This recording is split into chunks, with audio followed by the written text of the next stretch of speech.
Olá, bom dia a todos.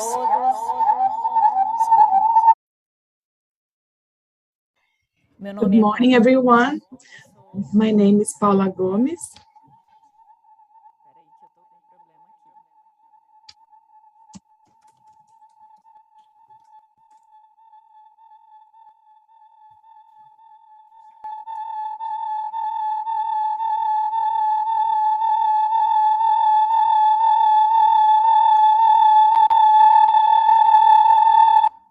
Desculpa.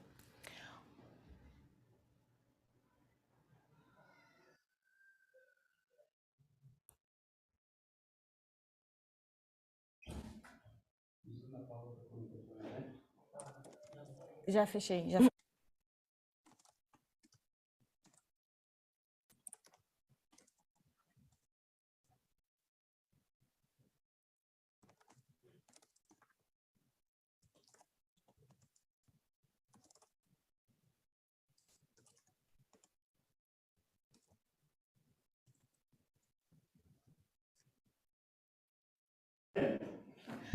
Olá, pessoal, bom dia a todos. Meu nome é Paula Gomes.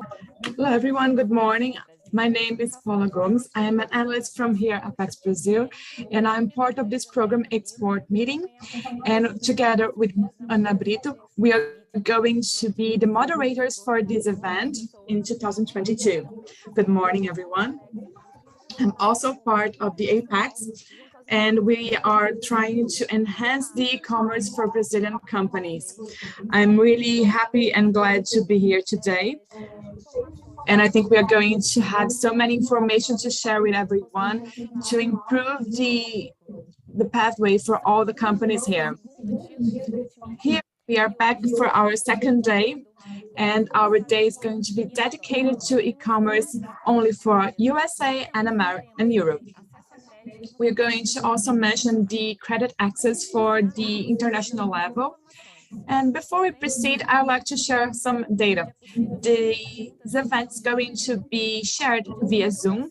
And if you have any kind of questions, you just can send to the Q&A tab here. All the questions are going to be answered by the panelists via here or through chat. So please stay tuned.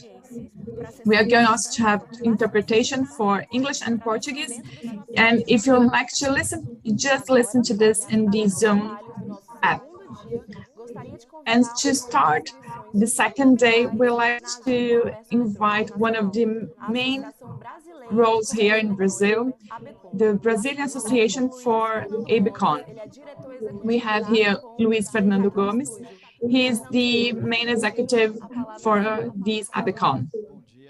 Be welcome. Thank you very much. Good morning. On behalf of our CEO, Mauricio Salvador, we thank for this invitation and the opportunity to be here for a second round, and we are very glad to be here today.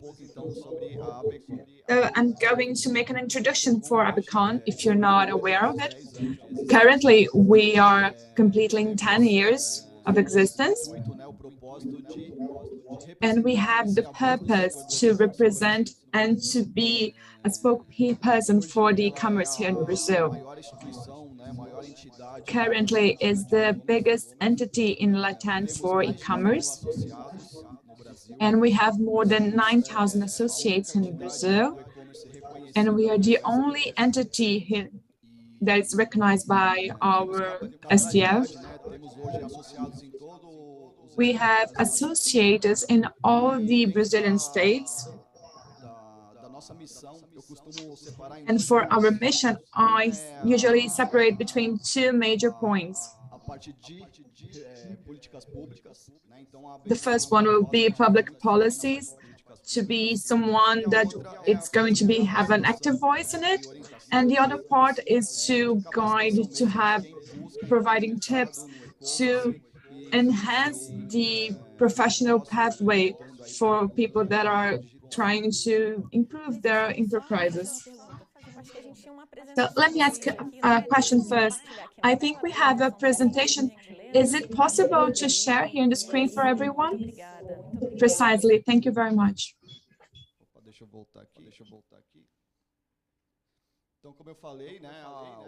So as I mentioned, here we have more than 9,000 associates in Brazil, and our mission is to promote public policies, to be a voice for the e-commerce in Brazil in all sectors, and also to defend the digital economy guidelines. As I mentioned, this is the only institution that's recognized by our main court here in Brazil. And here we are also part of the Competitivity Retail Forum here in Brazil, that is part of the Economy Ministry. Here we have a few compositions. We have a CEO, a VP, a board of directors, and our directors are divided by topics.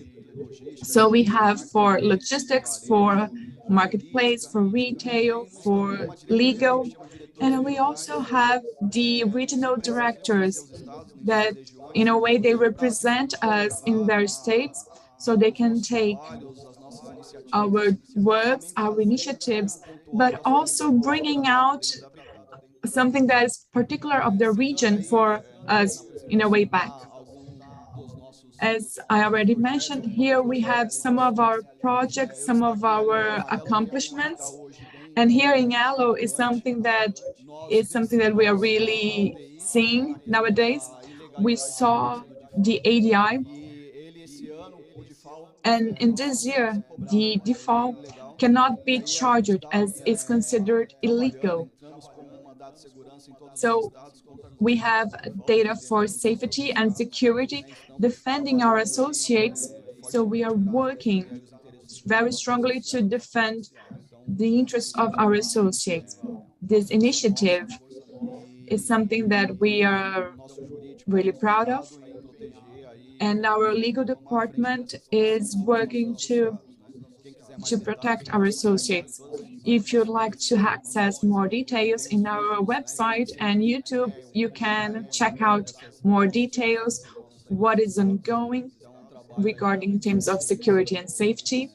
So this is what we've been working in APECON in a massive way. We also have an omni-channel law that's supposed to be approved, as we are going to change something in our law to unblock omnichannel.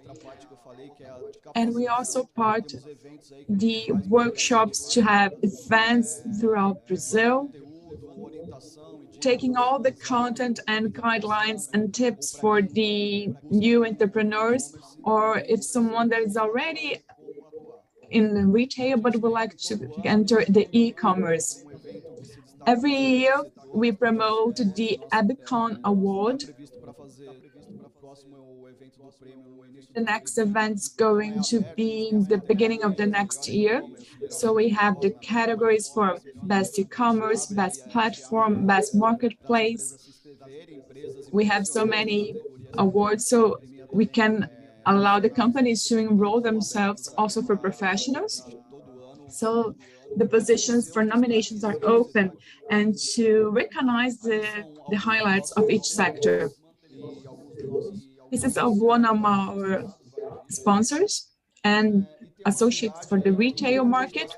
And now we have we are a reference for the data for the e-commerce. So if you like to have detailed access to take a decision in your enterprise, we provide a dashboard with all the data from sectors from 2000, all the evolution there. So it's quite intuitive, and you can also research by sector, by category. So via this website, data.apecon.org, you have access to all the data for the sector. So we are now a reference for this kind of information available in terms of forecasting. And I also invite, if you're not familiar with APECON, please check it out, our portal, so you can see all the initiatives we are working on. Here you can also see our social media. On YouTube, we have so many videos for the entrepreneur, since from fiscal part, even marketing, even digital marketing. Site www.abecom.org, onde você pode buscar lá, associe-se, os planos que você tem, os benefícios, os pacotes de benefícios que tem em cada plano. Então, convido aí, para quem não conheceu, ter acesso aí às nossas informações dentro do nosso portal e das nossas redes sociais. E deixo aí o meu contato, meu e-mail, para quem quiser tirar alguma dúvida ou entrar em contato com a gente. Excelente, excelente. Posso aproveitar, Luiz, fazer uma pergunta assim? O e-commerce evoluiu muito rápido no Brasil nos últimos 2, 3 anos, né? Imagina o desafio da associação em conseguir ajudar, né, tanto Sorry, we're having connectivity issues. The microphone from the panelist is not connected. Normativo, né? E vejo muito a importância da ABECOM e outras associações que estão trabalhando aí no comércio eletrônico para ajudar a criar esse ambiente regulatório, né? Criar as regras do jogo, né? Um jogo novo, relativamente novo. Você comentou comigo mais cedo que a ABECOM já tem 10 anos de existência, né? Exatamente. Esse foi o nosso propósito, né? Quando a ABECOM nasceu, foi justamente por isso. Existia uma lei que estava para ser criada, que ia impactar negativamente, ou seja, se ela fosse aprovada, ia travar muito o e-commerce.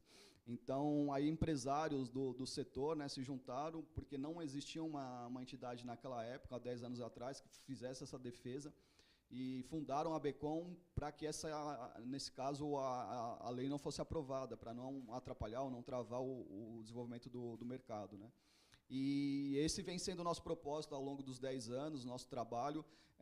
Inclusive, a gente foi chamado pela Anvisa recentemente para um grupo de trabalhos que eles estão criando para tratar da venda do medicamento, por exemplo, nos marketplaces, né? Então, tem uma lei que proíbe, não é todo site que pode vender medicamentos, remédios, né? E na pandemia, né, teve um grande movimento nesse mercado quanto a isso, e nós fomos convidados para trabalhar e regular esse mercado de uma forma como um todo. Assim como teve também o ano passado na questão da antipirataria também, um grupo de trabalho que foi criado pelo Ministério Público, onde a gente também contribuiu, geramos uma cartilha aí de recomendações de boas práticas. Então, realmente, esse é o nosso trabalho aí de ajudar o mercado, né, nessa regulamentação, em tudo que envolve o e-commerce e o mercado digital. Excelente. Uma última pergunta, Luiz. Qual tipo de empresa que pode se associar? Você falou que quem tiver interesse em se associar, procura o site. Qual tipo de empresa? É um seller? É um prestador de serviços do e-commerce? Quem pode se associar à ABECOM? Hoje, qualquer empresa, inclusive a gente tem até um plano exclusivo para profissionais, para pessoa física, né? A maioria dos nossos planos são para empresa, para CNPJ, mas a gente tem um plano específico para quem está começando, que ainda não abriu a sua empresa, ou ainda não se tornou um MEI, por exemplo, mas quer começar a ter conteúdo, conhecimento para futuramente abrir o seu negócio. Então, a gente tem desde planos específicos para a pessoa física, quanto aí a gente tem outros planos também para empresa média, grande, fornecedores. A gente tem um plano de associado mantenedor, que a gente chama, que são aí, empresas que têm produtos, serviços e soluções para o mercado de e-commerce. And solutions for the e-commerce market. É aberto aí para qualquer empresa que tenha interesse. So it's possible for any company that's interested in this market to associate with us.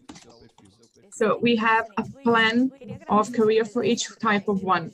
Luiz, I'd like to thank your presence here, and also leave all the information for if a company would like to associate to ABECOM to get to know your work. And as mentioned yesterday, we have an ecosystem that's been created to talk about the density and all the institutions involved. So how it's going to be taken in a way that we're structuring back in the same environment. Thank you so much. It's also very important to get together, contributing to the market. Pleasure once again to be here today. Thank you so much for your partnership, and we remain at your disposal. Thank you so much, Luis. So keep going with the schedule for today. We are going to invite now our colleague from Apex from North America, Cristiano Lautz, that's going to present the opportunities for e-commerce in America. Cristiano, welcome to the Export Meeting 2022. Now we give space to you. Anna, I think we had an issue with Cristiano's connectivity. We are going to reconnect him. We are going to wait for him. And I'm going to take a chance in this moment to remind everyone about the schedule. We started yesterday in the SPN campus here located in São Paulo. It was a day full of celebration. It was an interesting ceremony with Apex for Brazil, the CEO for Subrai, and the CEO from SPM. We also had the VP for the E-Net Chamber. And besides that, it was really interesting because we celebrated two different moments for Apex. The first one is to renew the memo for Amazon Brazil, and the second one is the signature for memo for Alibaba Group. So the companies that are watching us, we are structuring mechanisms and tools for supporting the entrepreneur and companies that would like to be part of the international e-commerce. And still going, we are going to talk about the North America e-commerce. He's going to establish his connection with us. Afterwards, we are going to talk about how we're going to sell to America using Amazon.com. We are going to have case in success in Europe. Well, we have so many things to be shared today. And tomorrow, we are going to have the third day talking about e-commerce in China, which is something completely different from everything else. And we are going also to discuss the services and platforms for supporting technologies for the international e-commerce for all companies. And on the 16th, we are going to have an opportunity for two opportunities to share with you. One for workshops in which the company is going to discuss and navigate throughout the workshop. Actually, it's going to be 10 workshops throughout the day, talking about the tools for e-commerce. As an example, pricing, well, why it would be a challenge for us in a way that's going to cover international level. We are also going to cover technologies to put the product with the quality, with the production details. Though these details are very interesting, and how we're going to have a good performance in LinkedIn, Twitter. This schedule is amazing. Let's see with our staff if we already have the connection back for Cristiano. I think it's not working yet. Just one more moment. And also, we also had a round table here for providers and companies. ESPN is our hostess, and also we got the providers of services for e-commerce and also companies that are interested in hiring these services.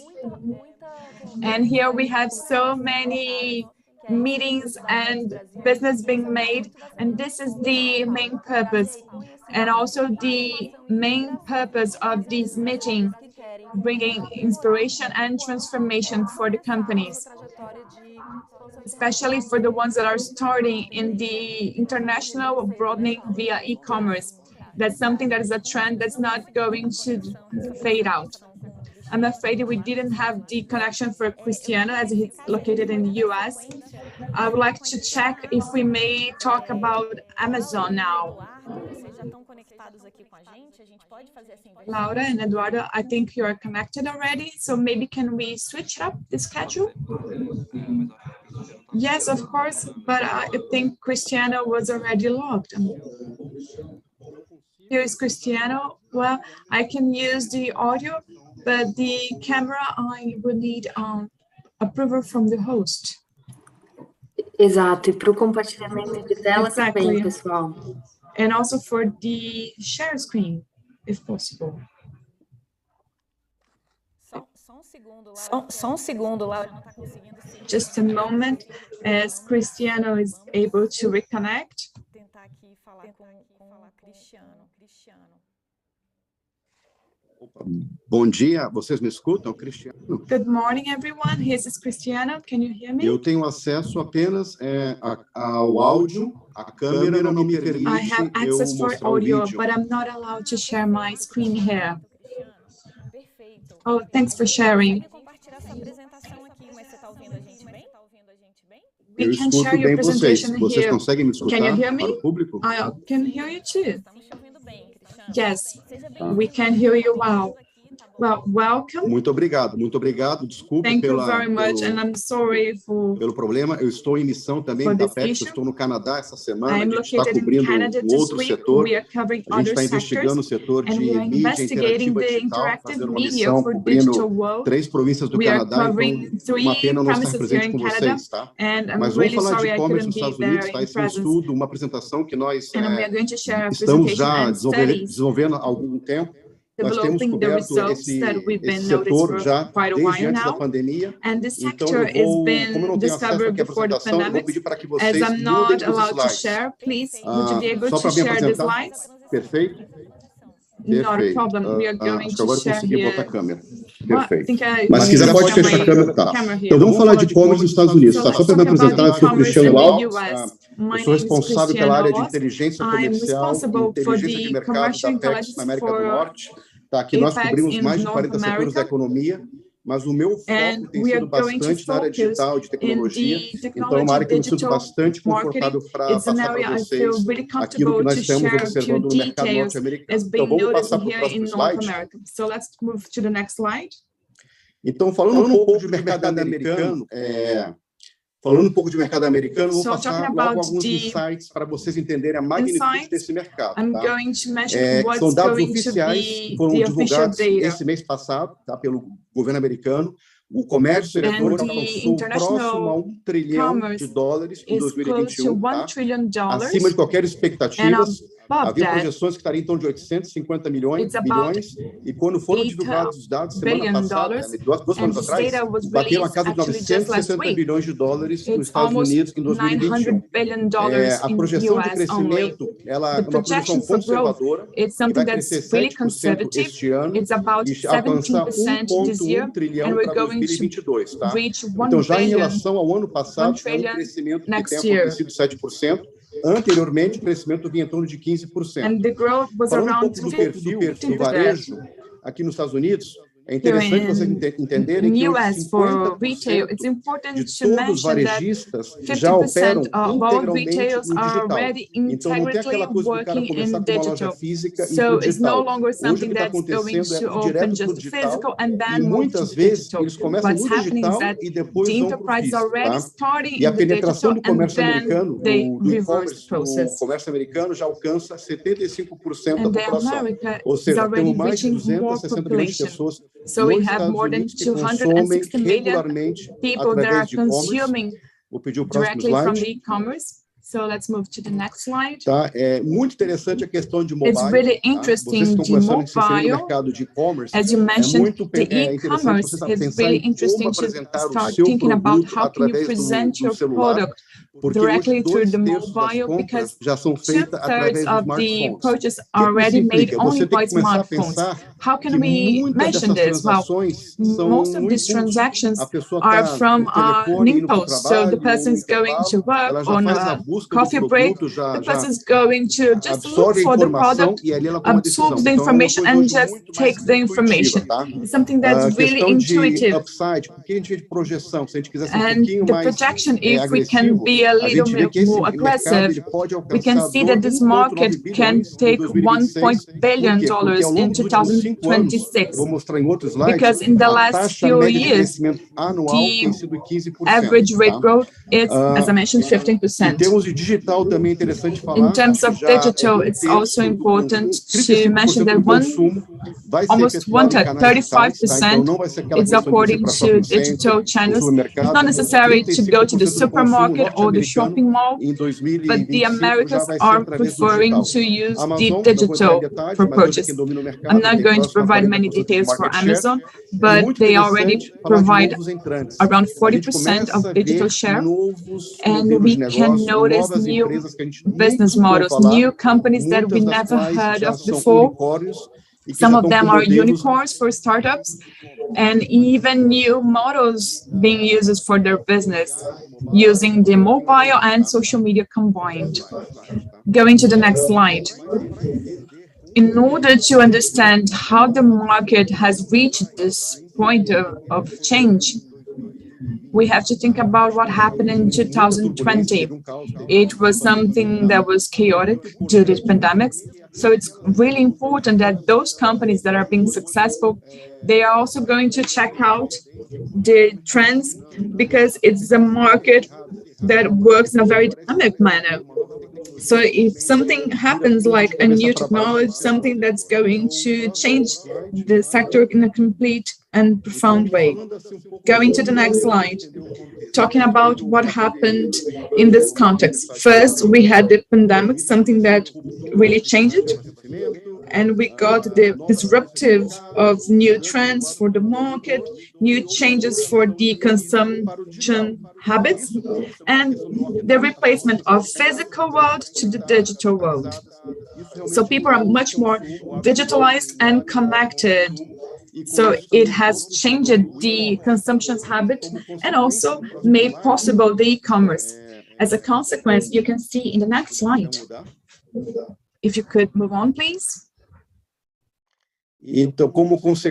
As a consequence, what we can notice that everything happened, we can see a market that's been in a deep transformation. So many companies that were not prepared, others were.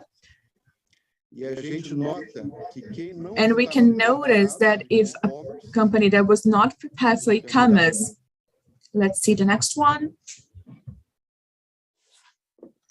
If a company was not prepared, well, it found a roadblock, because if you're not migrating for the digital, it's not something to happen in a blink of an eye. You have to prepare, you have to understand the chain of production, all the tips, all the needs that the consumer is requesting. And what we have noticed that in the last few years, only in America, most of the companies that we knew, now they are completely out of business. Companies that were main rollers, they are no longer existing. So these slides are showing more companies that did not survive, or even that are taking so many difficulties as they were not able to bet on this trend for the digital world. So, well, those companies that were able to transform themselves, could execute their plans and step by step, well, they are growing. So they have a cash flow. And here, some of the examples that the companies that are dominating the e-commerce here in US. And most of the companies are connecting to companies to the final consumer. So it's a shortcut in which you do not have to go to get a new teams for sales, contract distributors. You can go directly to the final consumer just using a platform. And to understand this issue, we wonder, was it the pandemics for these e-commerce boom? Well, I would say no. What I can say is that we have a conjunction of factors, and basically, if someone was in understanding what would happen next, it was already prepared. It also changed the GPD in America. We saw that people were investing in the researches related to it. And here you can see in the box number 3, the mobile internet access. So we have an immediate access for shopping mall online. So we can see all this information and see that how it changes our perception regarding the product. On number 4, we have a new generation of consumers because they are already using the digital and using mobile for purchase, so they no longer have the pleasure of attending the shopping mall in person. And people starting to see how it was convenient and comfort to purchase online and receive it directly on your place. And also the new creation of new tools and technologies, so they could show the purpose, the value for the final consumer, or even social media. So let's skip forward. So talking about America, the main goal here is to talk about the goal for US is the biggest economy in the world. It's a very dynamic and diversified economy, and it's twice bigger as Europe. It's also the third biggest population in the world. If we add up those data and think about the GDP for the population, here we would have the biggest and most influenced market in the world. It's a proportion of population by GDP. And we can see that US is a center for progress and innovation. So if we think about it, it's for self-knowledge. So you can see the capitalism that is evolving the new companies, new clusters. It's important to mention this term. And here we have a leadership for the digital world. And here we have also the intellectual property.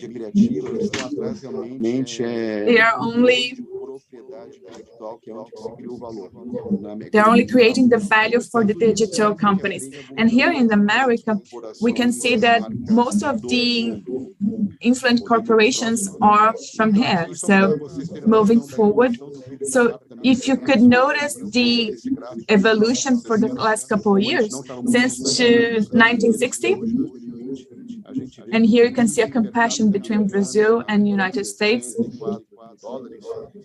The difference is around 9 times bigger than the Brazilian one. So the American consumer has much more amplitude in comparison to Brazilian one. So indicators, our population compared to Brazil is bigger, around 56%. Another indication I would like to see the GDP between US and Brazil. The nominal GDP is 14 times bigger, and the second one is 9 times bigger. Talking about the current state of industry, we can see that every industry has phases. There are so many phases, from growth, from mature, and all the secret that's involved is to creating new companies when they are growing. The secret is to prolongate the cycle for each one and getting more cash flow.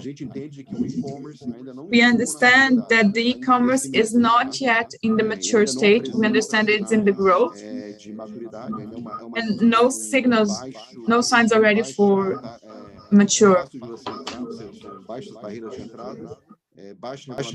We don't have much regulation related to it, and the upcoming of new companies recognized as unicorns. And it's something that's available for everyone that has good products. And here we're going to share a few insights for e-commerce. Talking about the present and future, for the current one, we can see the total revenue for the American one has grown 19% in an annual growth for the past couple of years. And we can have a projection. We can have a projection that is very conservative, that owns only being 50%. Talking about new companies in relation to mobile and social media. Year by year, we are going to have a projection. So when the data are shared, they are going to surpass. Next slide, then. So talking about the share channel, comparing the sales in US. So in green, it's the e-commerce, and in gray, it's the brick and mortar or in-store. So in 2021, we can see that was 15%, but now in 2025, we can have a migration between channels from physical to digital. This trend is quite enhanced in a couple of years, and I don't think it's worth to try to fight it. The purpose of consumer in the US, you can see that consumers are preferring to use the digital purchase. Around 74% are actively purchasing via, especially from smartphones, but also using their notebooks. Aqui, só para falar pouco do share de alimentos e bebidas. And here we can have a share of beverage and foods in e-commerce, which is people starting to purchase food and beverages via e-commerce. Has started with Amazon, and now Walmart is also a strong player in this, attending so many solutions and partners that are going to deliver, or which is they take back from Walmart and deliver direct to the e-commerce. They have the AI that the network's already aware of what you're going to consume or the products you prefer. And then there are some networks from the supermarkets that are already completely digitalized. So for retailers, this is a great thing to notice, especially in the US. And we are going to implement in Brazil. Então, empresas líderes de mercado. So the leader companies in online retail and market share. So first of all, Amazon, then Walmart, eBay, Apple, that's going to be selling most of their products via apple.com. So you can understand how Amazon is so ahead in comparison to others, but Amazon is also considering all categories. Apple just for electronics, so they are dominating the electronics market because most of the technological products are from Apple, but just to give an impression of how this is going to work and the Amazon power. This is a study that was made for consumers and understand when they are buying. So here you can see that almost 80% of the population has bought something Amazon, followed next by Walmart and Target as they are retail. We can see that most part of the population is already purchasing online moving forward. And which of these items have you bought online in the next 12 months? You can see that clothing, especially, shoes as well. So it was something that we wouldn't even think because people would like to first try out, but the Americans have got used to just buy online instead. So the issue of the experience for the consumer is also something that's improving e-commerce. Here is the CRG, is the prediction of growth for the retail divided by product. So food and beverage are the strongest one. So it's something that has an incredible growth. So those two segments, they are increasing very rapidly, and I think Brazil has it as well. Thinking about since the day one for scratch the product, and just think about the product, the package, how you can send from Brazil to America via e-commerce, and you can fulfill all this pathway to have a unique kind of experience for the consumer.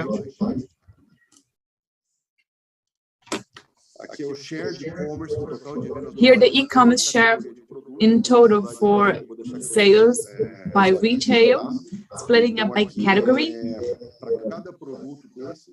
For each one of these products, what would be the percentage that are only sold by e-commerce? So we can see that all the categories and segments that are really present in e-commerce. And the main players, well, I think it's not a secret in terms of sales, Amazon, and then Apple, because they sell the products. And well, 60% of the devices available for mobiles coming from the US are iPhones. The market share is quite impressive. So that's why they are really strong in e-commerce. And Walmart has changed it. It's one of the examples of companies that was able to change for digital world. I'm not going to share so many details as we're going to have a few words from Amazon department. So we have so many people already subscribing the Amazon Prime. I think we're going to see this further on. It's something that's going to be covering so many services for streaming and products. And in this way, Amazon is able to place barriers to their competition. So it's quite difficult to compete with them with this kind of service they provide.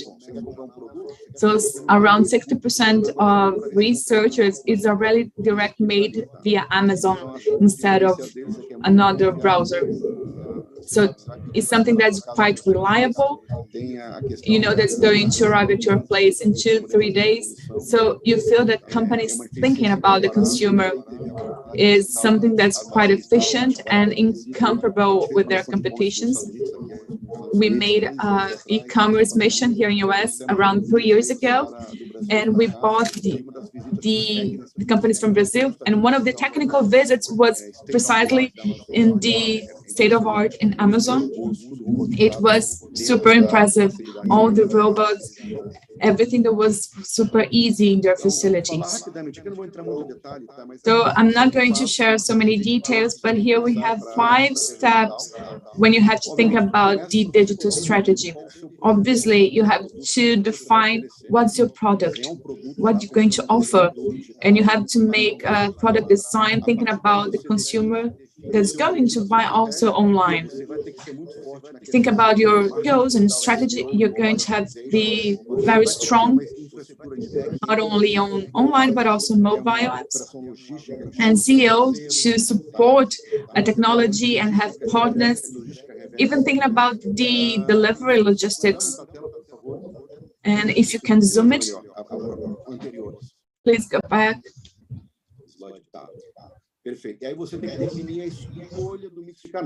And you have also to select the mix of channels, so you can think about your own website, because then you're going to retain the client. It's your client, your consumer.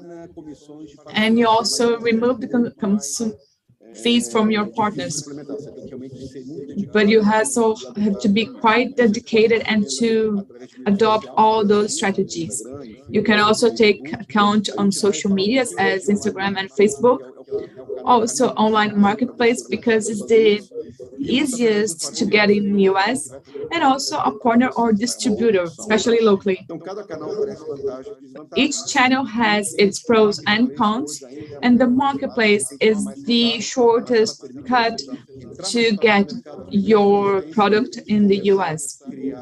and starting awareness in your market for your product. And afterwards, you can say the KPIs, so you can monitor your sales proportion. So you have to spend a bit on this, but to take account the KPIs, how much you're going to convert into consumers, but not only a one-time consumer, but how to make them loyal to your company. Next one. So talking about marketplace, these are the 4 types you can say have. The on website, the social media marketplace, and the local partner. With the marketplace, you can reach more clients, but please be aware, they are not your clients. You're not going to reach them. They are clients from the marketplace, which is your partner. So you're just renting a space, likewise, and who perform the sales is marketplace. So there is a percentage upon your sales. And a con is that there are so many people competing. You're competing with everyone else in the world. So you can see people from China, from Europe, or Brazil. And you have less control of how it's going to be your relationship with the client. So if the marketplace is going to return the product, you're going to be charged by that. So you have pros and cons, really.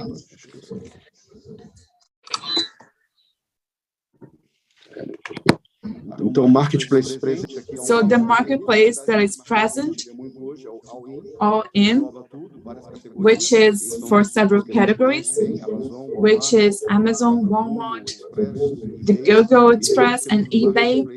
And then we have the one that's separated by segments, the specialists for specific categories. So Poshmark for clothing and shoes, items that are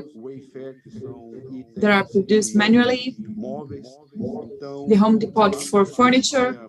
So we have so much space, so you can start your own marketplace if you like to separate by a different kind of segment. And Amazon is going to agglomerate all of them in case you have something quite specific to search about. In American, you can also adopt a community channel strategy.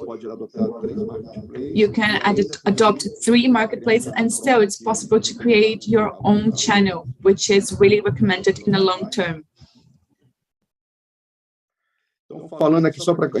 So just to wrap up the presentation, what would be the e-commerce future? So what we can think about, what is the future? What is the next wave? The most important is to understand the consumer, the profile of each one of them. Because here in the graph, we can see the Generation Z currently in 2022. They are already the biggest slice of the consumer here in America. They are already above 50% of consumers. So thinking about the e-commerce, we have to understand this generation, not only what they would like to consume, but what they can consume. So thinking about social media technologies, interaction, the interactive part, and even going further, a new e-commerce platform.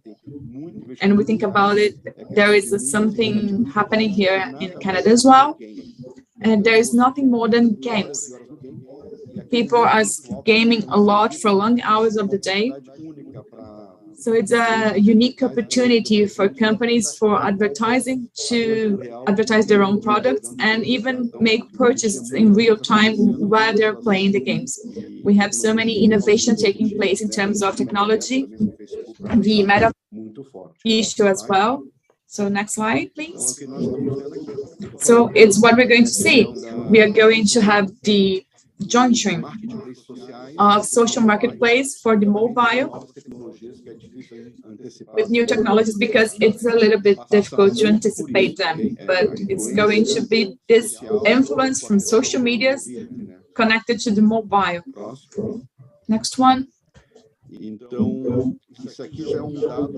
Here we have an interesting data for social commerce in the US via social media platforms. This is data is only for the US, so you can see that in 2022, we would have more than 100 million people consuming in this way.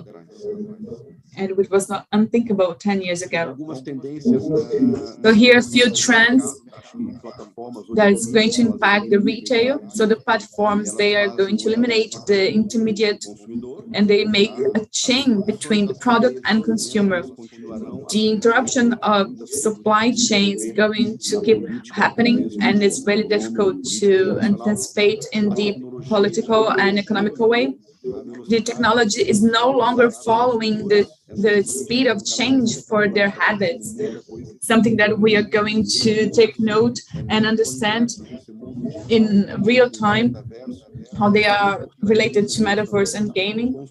What's going on is really impressive, and consumers going to be much more comfortable purchasing online and knowing that it's going to receive at their place. And the sellers, they are spending more, and it's getting more expensive to reach in the digital world. So it's really important that when you have e-commerce, to understand the tools and to back the knowledge, as we know that these spending more money and earning less and not getting the conversion, something that should be dedicated, because this should be a recommendation. You have to understand your company and then make a third party. Otherwise, they are going to generate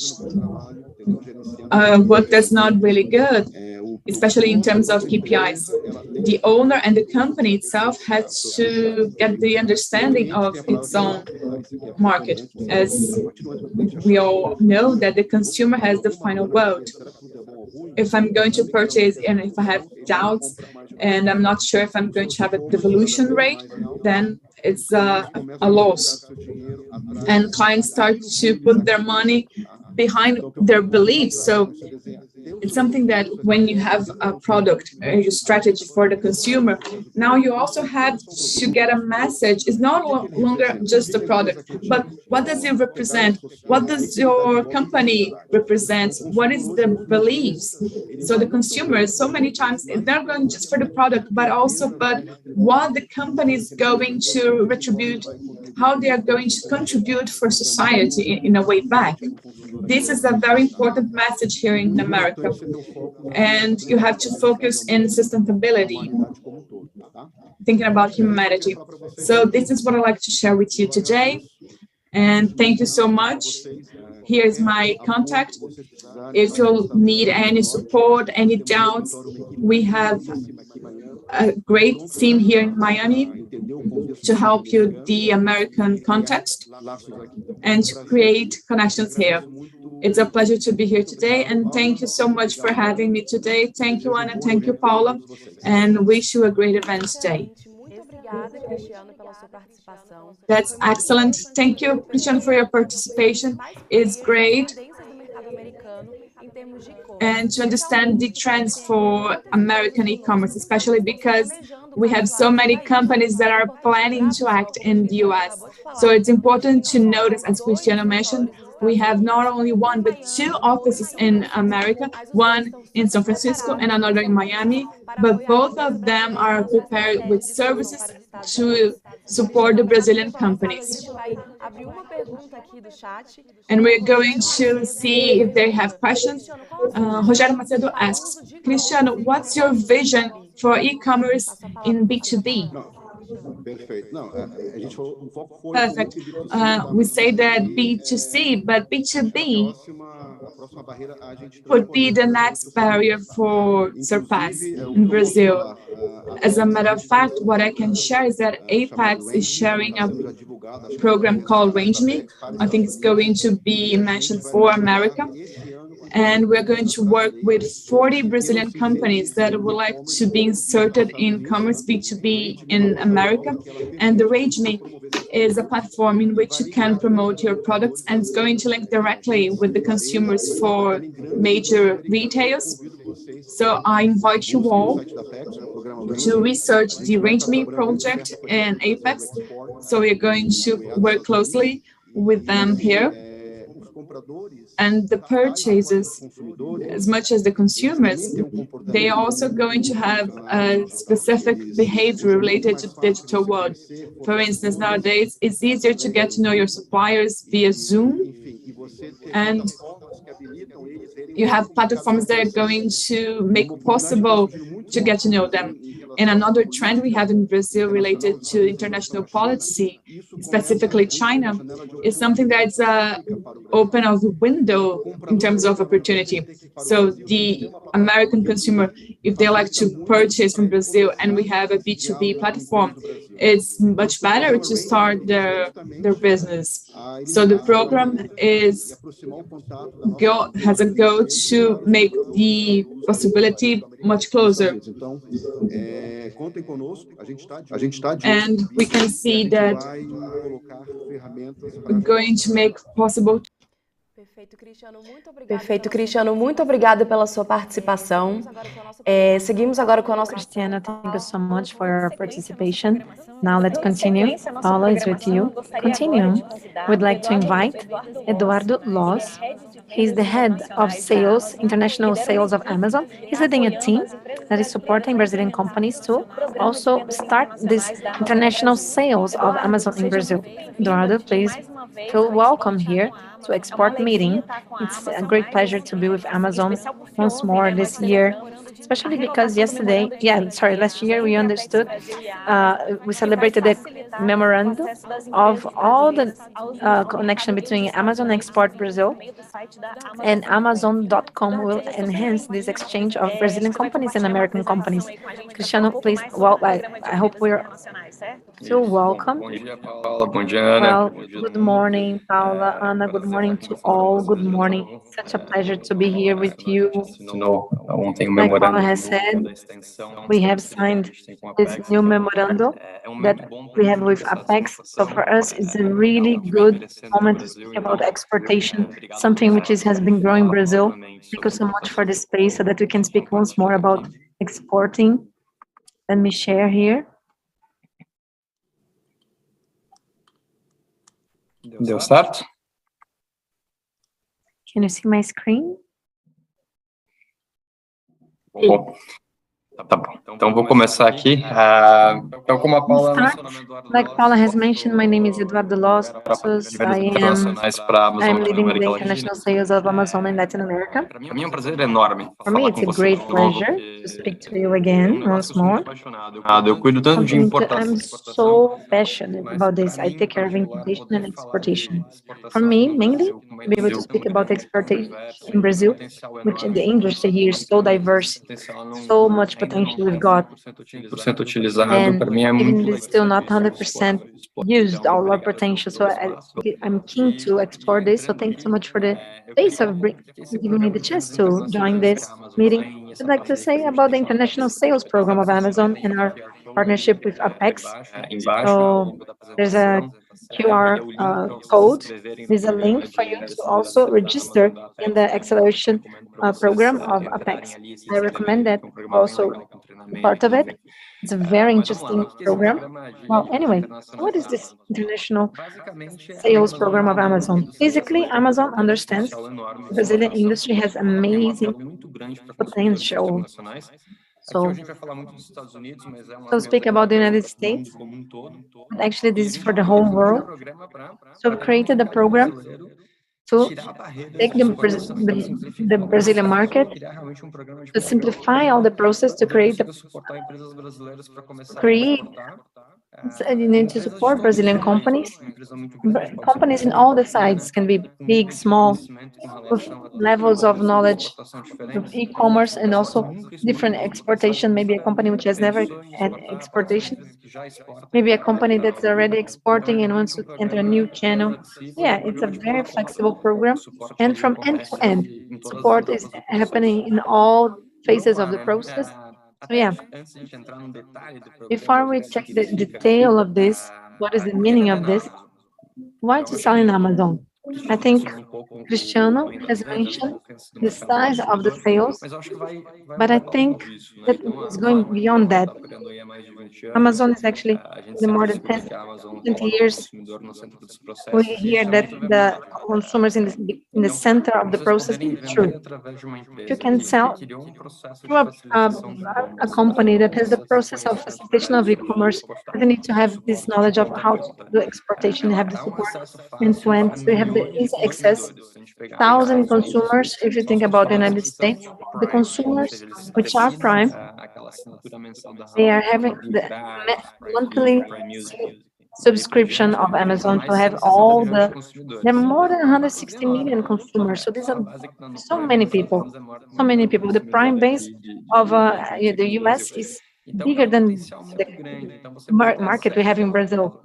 So to have access to that in a website like an Amazon for these consumers is something very important that needs to be.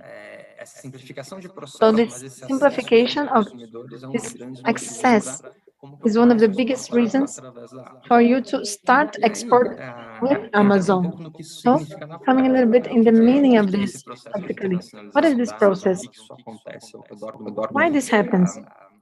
É um processo que começou há muito tempo. A Amazon entendeu Amazon knows que essa parte some years ago that this part of our internalization of program. tudo volta para aquela obsessão pelo But consumidor. this is about the obsession of the consumer. So what have you realized some years ago? We have consumers in the world, they are so limited to what they know. What do they, about what has been distributed locally? Ali, ou marcas importadas, mas é um universo bem limitado com relação a tudo que existe. Imported brands, and this is very important for everyone around the world. So, well, we need to give more access to our consumers. I want to meet consumers in Asia, Brazil, and this has a big power because people have more access and be able to buy different products. On the other hand, thinking about our seller, those selling at Amazon here, there's nothing restricted to the domestic market. I can go to Europe. So when I meet these two, industrial base who wants to sell, access different markets versus consumers who need to sell. So we see today at Amazon with third parties, these are more than half the business. The international part of the business is a very representative share. And because of this, I will enable our consumers to find new products and the sales and to reach out other markets. So we need to reinforce this internationalization side. It's very important to access new consumers. There's a lot of difference, makes a lot of difference. So do I have potential? Being Brazilian, is it good? We have differentiators in terms of design. We have a big industry, but what do I need to do to be able to sell internationally with Amazon? So starting here, we have 4 stages. I will show you the main ones. And the first one, I need to be subscribed at Amazon. And this program was built to simplify. And this is taught with businesses that don't have knowledge with e-commerce. And they need to be able to operate.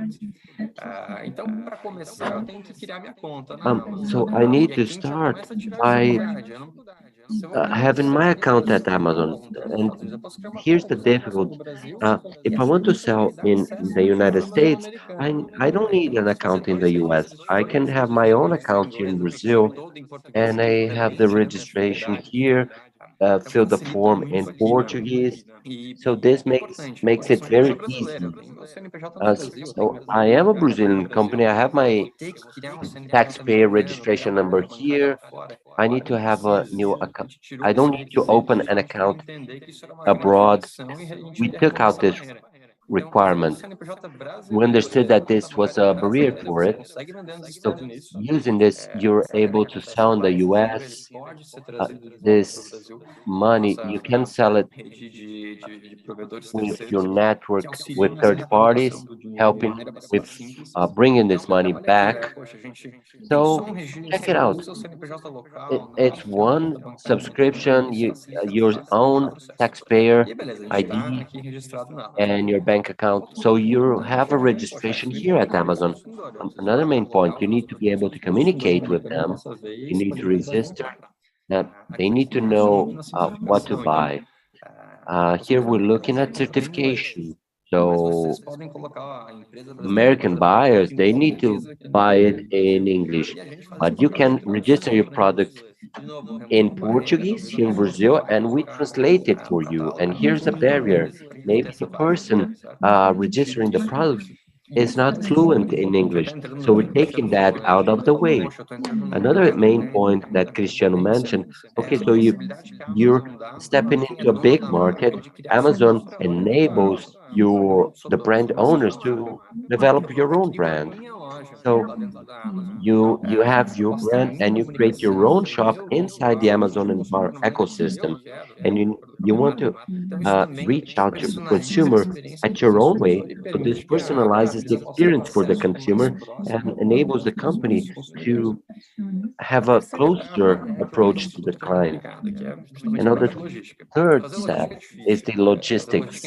Logistics is complicated and even more international logistics. So we're taking this complexity out of the way. So we help the businesses to be able to sell. We help them having their products at distribution centers in the US or abroad, and we help them. And then Amazon is in charge of delivering the product. So if the consumer contacts Amazon regarding delivery, Amazon sort it out for you. Amazon has a great logistics in the US. So they will have access to Brazilian products with the same quality as buying US products. So you have a prime seal stamp on it. So this is a huge benefit for Brazilian businesses. And in terms of taking products out in Brazil, we have a network which helps out in a very simple way. So we do from beginning to end in a very simple way, removing complexity. But so okay, we closed our process, and now we get into a new step. Maybe I have a good brand in Brazil, but you are not known in the US. How do I create awareness of my brand? So we have a great tool here. It's the advertisement inside the app or the website. So you can create visibility for your brand and start having a growth, understanding the requirements, having good reviews, and so you can have this wheel spinning. So from beginning to end, you have someone supporting yourself. Maybe there's a brand, you have a delivery, you can create awareness. Okay. I want to reinforce here that our motto is to take complexity out of the way. So we have video, we have written manuals, we have tutorials, and we can help from beginning to end. How to go through the process And maybe someone who has never exported, they can start by doing that. So this is a process that you can do at your own. And maybe on the other end, you can hire other businesses. Maybe you don't want to run, but there's a full network helping out. Maybe logistics. De fazer ads. Poxa, eu não quero, né? Building ads. No, I don't want to manage all this. I have the possibility to do this through third parties. They do great work helping out Brazilian businesses operating abroad. So maybe having this from beginning to end, helping businesses grow. We have some 30 business exporting, and these are very relevant numbers. And I wanted to bring few examples which are very clear what this represents to Brazil. The first one is Cadoro. They have glass vases. They produce this in Poços de Caldas. They already exported through other parties, but they wanted to reach out for the end consumer, and they had difficulties doing so.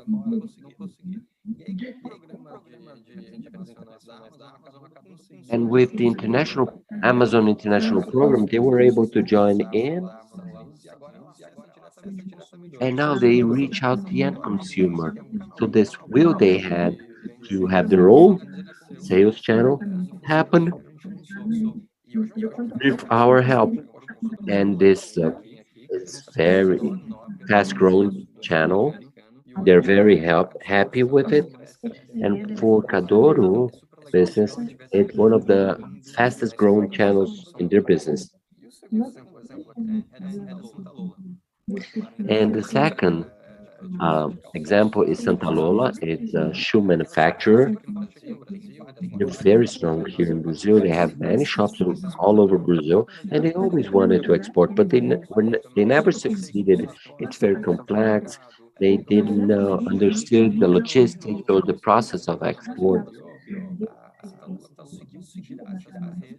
And so they took these barriers out. They are growing in the US market, and they have a great Brazilian design, which is brilliant, and it's very interesting. They're very innovative. They wanted to be able to export, and they never succeeded. So these are two examples that are great, and how this program, how our program helped their business grow. Then final, let me go back to the beginning. Let me talk about the Amazon Apex Acceleration Program. We created this program to help export with all the Amazon's knowledge in exporting here in Brazil. So we create this program with videos, webinars, tutorials, manuals. They help out understanding what is export. There's a number of specialists having their presentations there. So it's a very interesting program. We have it running since last year, and there's a lot of we've succeeded very well in this.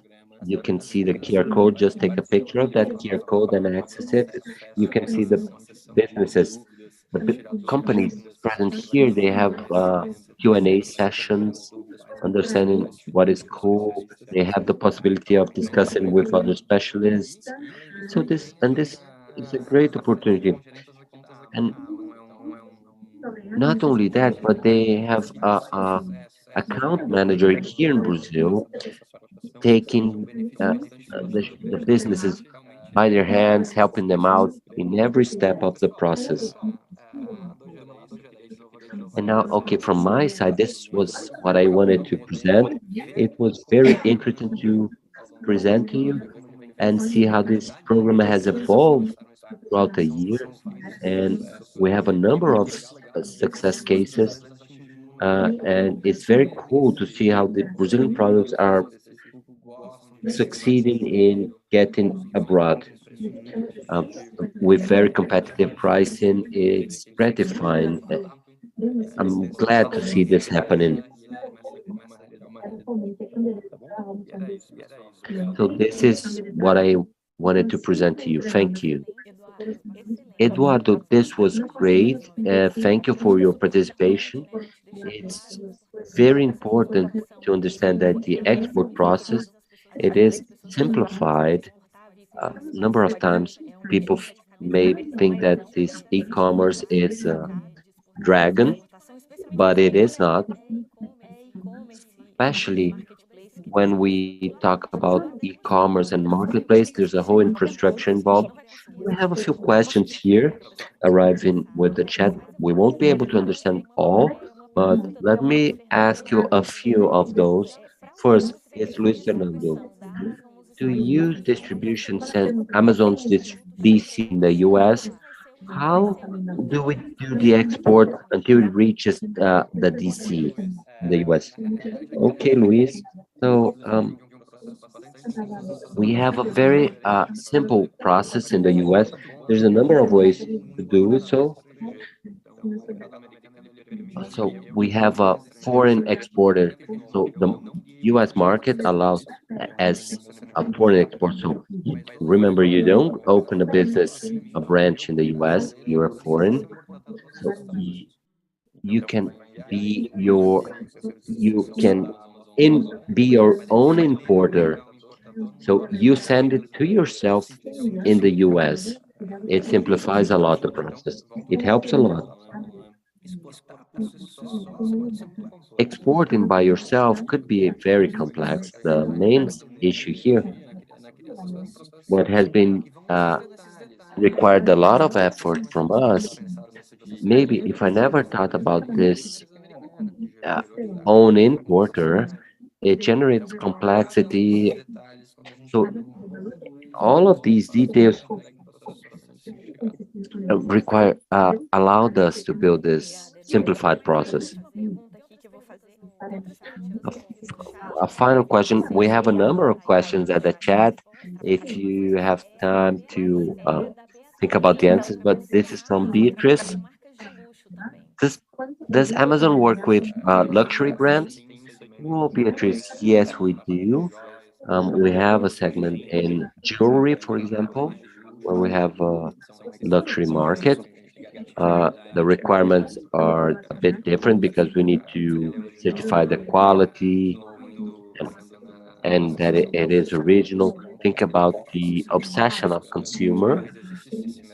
But yes, there is this requirement, and we have a luxury brand, luxury side of it. Thank you, Eduardo. We have a number of questions here. Let me reinforce that on Friday we have another session with Amazon.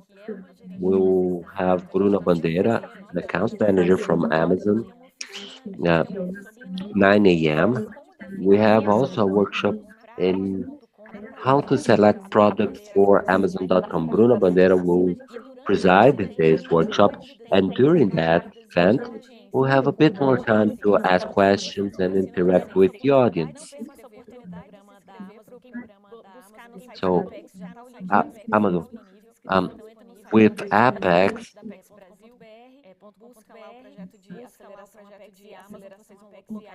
you can look at Apex, the Amazon Apex Acceleration Program. You have the link there to subscribe, and you can already do so. Once again, thank you very much, and we'll see Amazon on Friday here at the workshop, okay? Thank you, Paula. Thank you very much. And Bruna is the #1 person in international account manager. She has a deep knowledge of the process, so enjoy this moment with her, this opportunity to ask questions to her because she knows it all. Thank you very much. Great, that is great indeed. Ciao. And now to illustrate with real life cases and how to succeed to sell internationally, we invited two Brazilian businesses to talk about their route in doing this. I'm talking about Florides and Momo Lifestyle. Renata, Daniel, welcome to E-Xport meeting. First, I'd like to invite Daniel. He's marketing director and Lu is co-founder at Momo Lifestyle.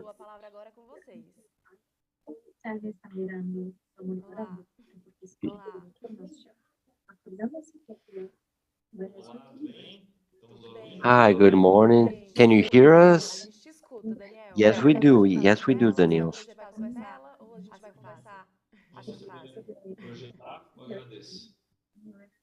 If I can share my screen, I would like to thank you.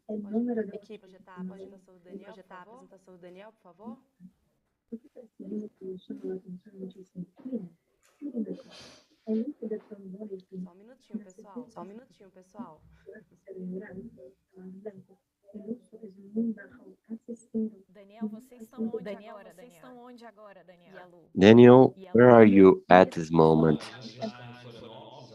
Well, we are in Florianópolis. Our business was founded here and we remain here. We operate our business remotely, online.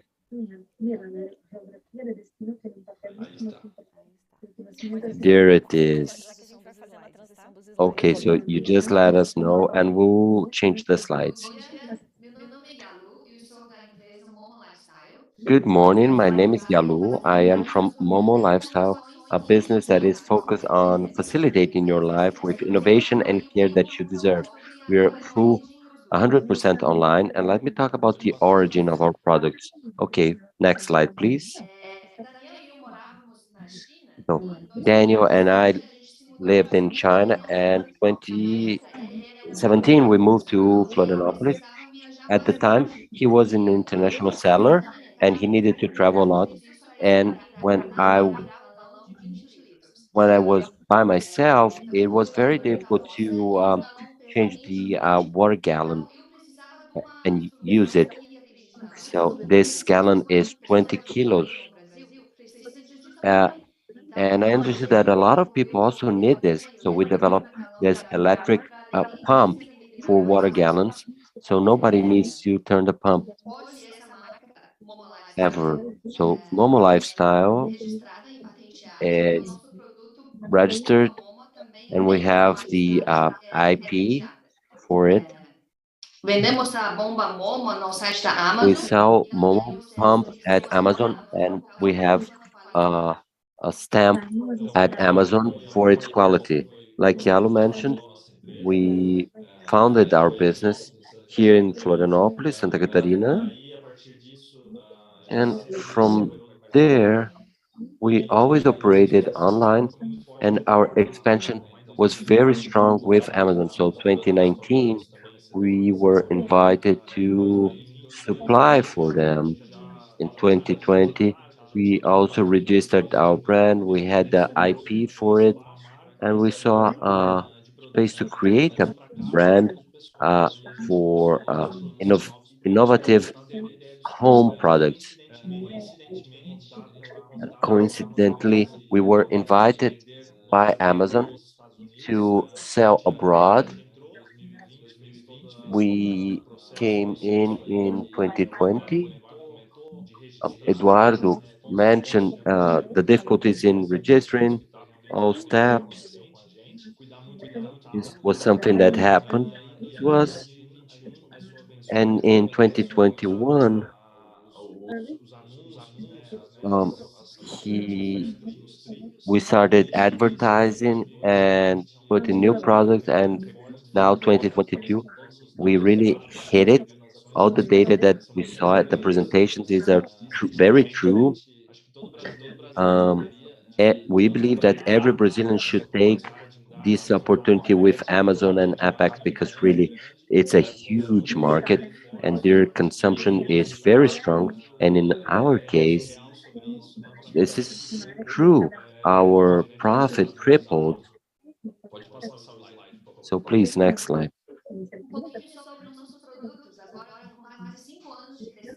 Now we have a 5-year growth. Momo Lifestyle has now 3 categories. So kitchen, lighting, and shower. So in kitchen, it's a Momo pump, and then we developed the M4 Momo. It's a smart pump, which with free flow, it also has predefined water, and you can establish a smart memory. And we have also a gallon cover, which is built with neoprene. And we have a retractable blender. And it works wireless because it's retractable. It's very small. It's very nice to take on a trip or to work. And in terms of lighting, we have wireless lighting. It works with motion sensor. We have Luzinha. It has two colors, low light and Momo Glow. It works as a flashlight, but also as with sense motion sense. And in bath, we have uh, products built with Dritomita, which is a product that is porous and evaporates very quickly. We have a dry mat and a dry tray. So with this, you don't need to use a cloth mat because it's hard to dry and has odor.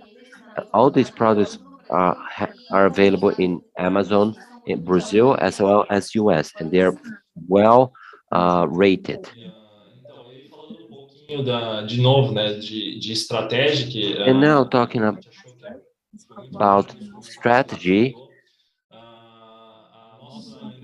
our brand has one as well.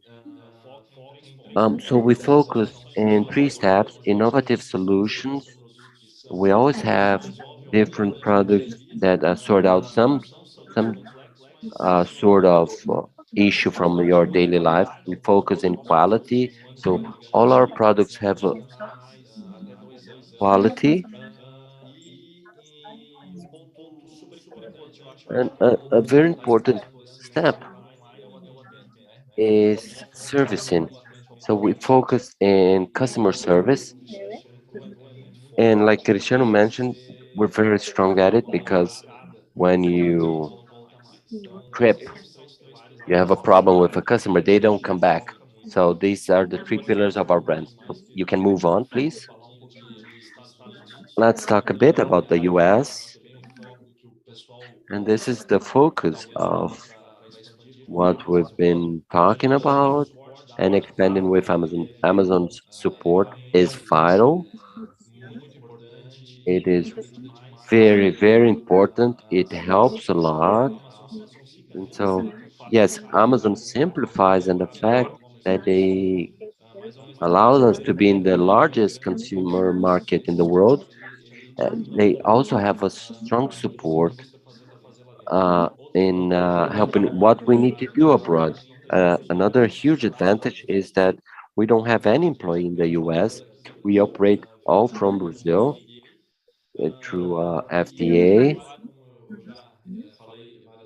And like I mentioned a number of times, it's a huge market. So for us, our revenue came, came very fast. We we have a revenue of almost 2 million already, and we'll be reaching 3 million in 2 years. So this is far above from what we predicted when we were designing the process and this project of selling abroad.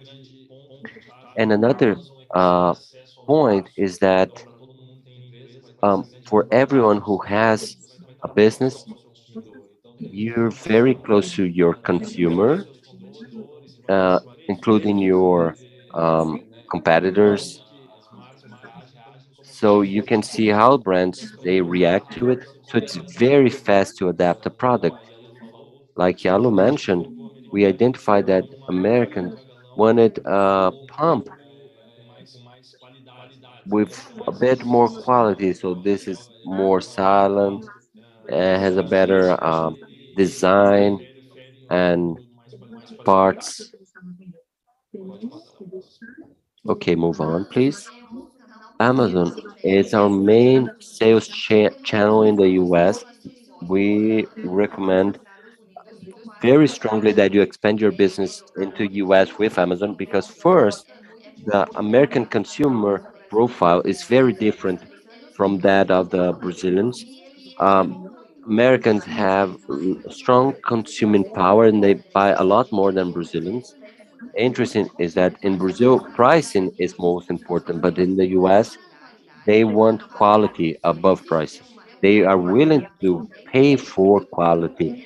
If you had good quality products, you can have a better profit than in Brazil. So in the US, consumers prefer branded products. So those who have brand, this is a differentiator.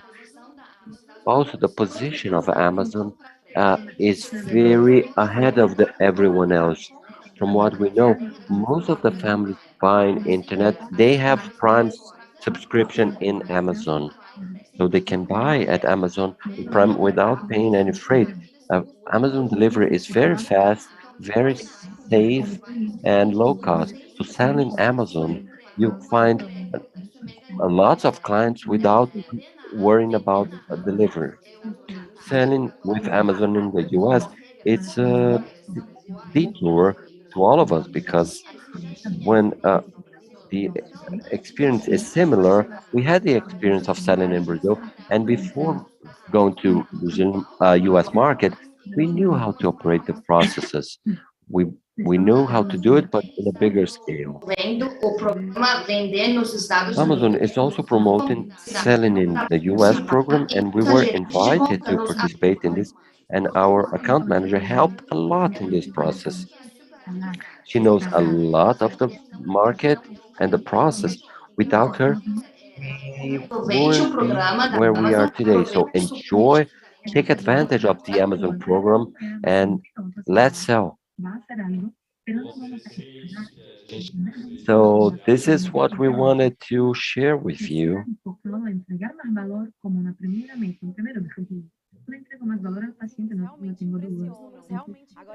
So numbers are very impressive indeed. And now I invite Florides. Renata, você nos ouve? Tô ouvindo sim, vocês estão me Bom vendo? dia. Bom dia. Hi, good morning. Good morning to all. So it's a great pleasure to be here. It's an honor for me.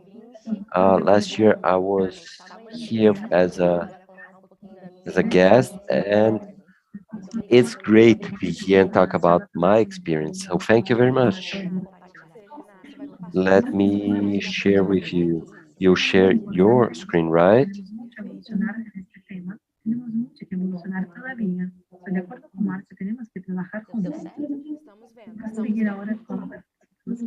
Yes, we're seeing here. Great. So let me share with you a bit of the story of my business. Eu sou Renata About Cabeça, the experience of our experience with Amazon.com. Ele é uma empresa familiar. Começou em 2006. Hoje nós estamos em Ribeirão Pires. We started in 2006. A indústria é 100% brasileira. Ribeirão Pires é uma cidade pequenininha que fica no ABC. Here, we're in a small city in Diadema. Our first business was Alphamec Solutions. We have products for water treatment. This is a huge market, but we were only servicing the Brazilian market. 2007, we felt that we wanted to expand our business, to have different stuff, to reach out for different markets. I've always worked with export, so to be restricted to Brazilian market, this bothered me. So we wanted to expand our business. We had a few market studies, and we created two brands for the business, Florides, which is flower bases, and Reveste for decoration. Both are plastic. And now 2022, we acquired Verdi, which is also plant-based, to add to our portfolio. And then Florides brand, which I will emphasize in this presentation, was born with this objective of internationalizing this process. So, 2017, when this brand was created, we were careful to develop a product already ready for being exported, for great exporters and also for e-commerce as well. We're always thinking. Also, some tips I leave for the companies that want to start exporting. You need to be careful with the package. Ours is already in 3 languages, Portuguese, English, and Spanish. So, also, for example, barcodes also compatible. Also, the catalog should be in different languages, the website. So also we were thinking the product should be also in container. You can go on top of each other. And also the main thing, having also, for example, need to be competitive.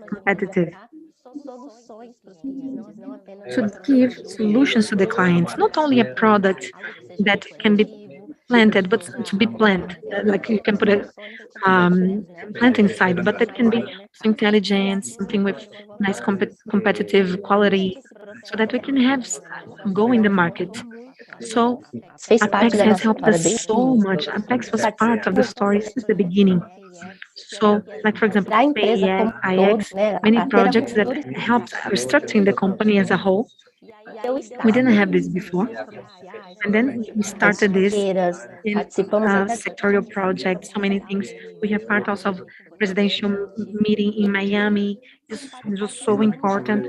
And also we were part until now of everything that Apex has been doing for the Brazilian companies to help in the exporting. So actually we're also invited in the project Amazon. I'll start now speaking to you a little bit more about that. I also want to say a little bit about the company was internationalized, and also we start exporting. Now we are one of the 15 countries in the Middle East and also in 3 Americas. We also have a branch in the United States, which I'm now. That's why I'm not there with you. I'd like to speak a little bit about the project in the United States, in my company, and also online sales. I have actually a strong desire to expand our business to the US. It's actually a strong market, really mature, not only in the matter of physical, but also online. Is the most mature market for that. We have been starting in 2017 the export, but in 2019, so we said now it's time for the United States also go online. So I have opened a branch. So Brazilian branches in the US as well. Our story is a little bit different from the company we saw before, because we were also presentially, we were there personally in the United States. So actually Apex in Miami also helped us for many things, structural and so many things. We started selling in the US in the beginning for physical stores, third-party companies that were actually storing and so many things helping us, so that we could also attend specialized shops of gardening. In 2021, and the pandemic was gone a little bit, so we got the invitation from Apex to enter the program of Amazon.com. So this was the moment that we were searching for that. So everything was done from the United States. Because an extension of Brazilian company, we were able to be part of this program, which was very important, so that everything could work out. So to have a manager of Amazon.com and also registering the brand, finding the portfolio, also everything is so important. So until now, we have Bruna is also with us. So in strategic part. Also publicity, and also we have meetings. to see that our brand will also grow in Amazon.com. Actually, for the United States, this is our strategy. We don't have it yet in the United States, but now in 2022, we are working with a lot of intensity in the growth of our shop. I will share with you how our experience took place and the things we learned, those who want to start. The brand registration by Eduardo is very important. You need to start after registering your brand. You need to have your own shop. So you set up your shop in Amazon.com with your own face, everything. You have a lot of flexibility. You can make posts. Then the client, especially the American client, feels closer to the brand. He feels he can communicate better with the brand and understand a little bit more what you do.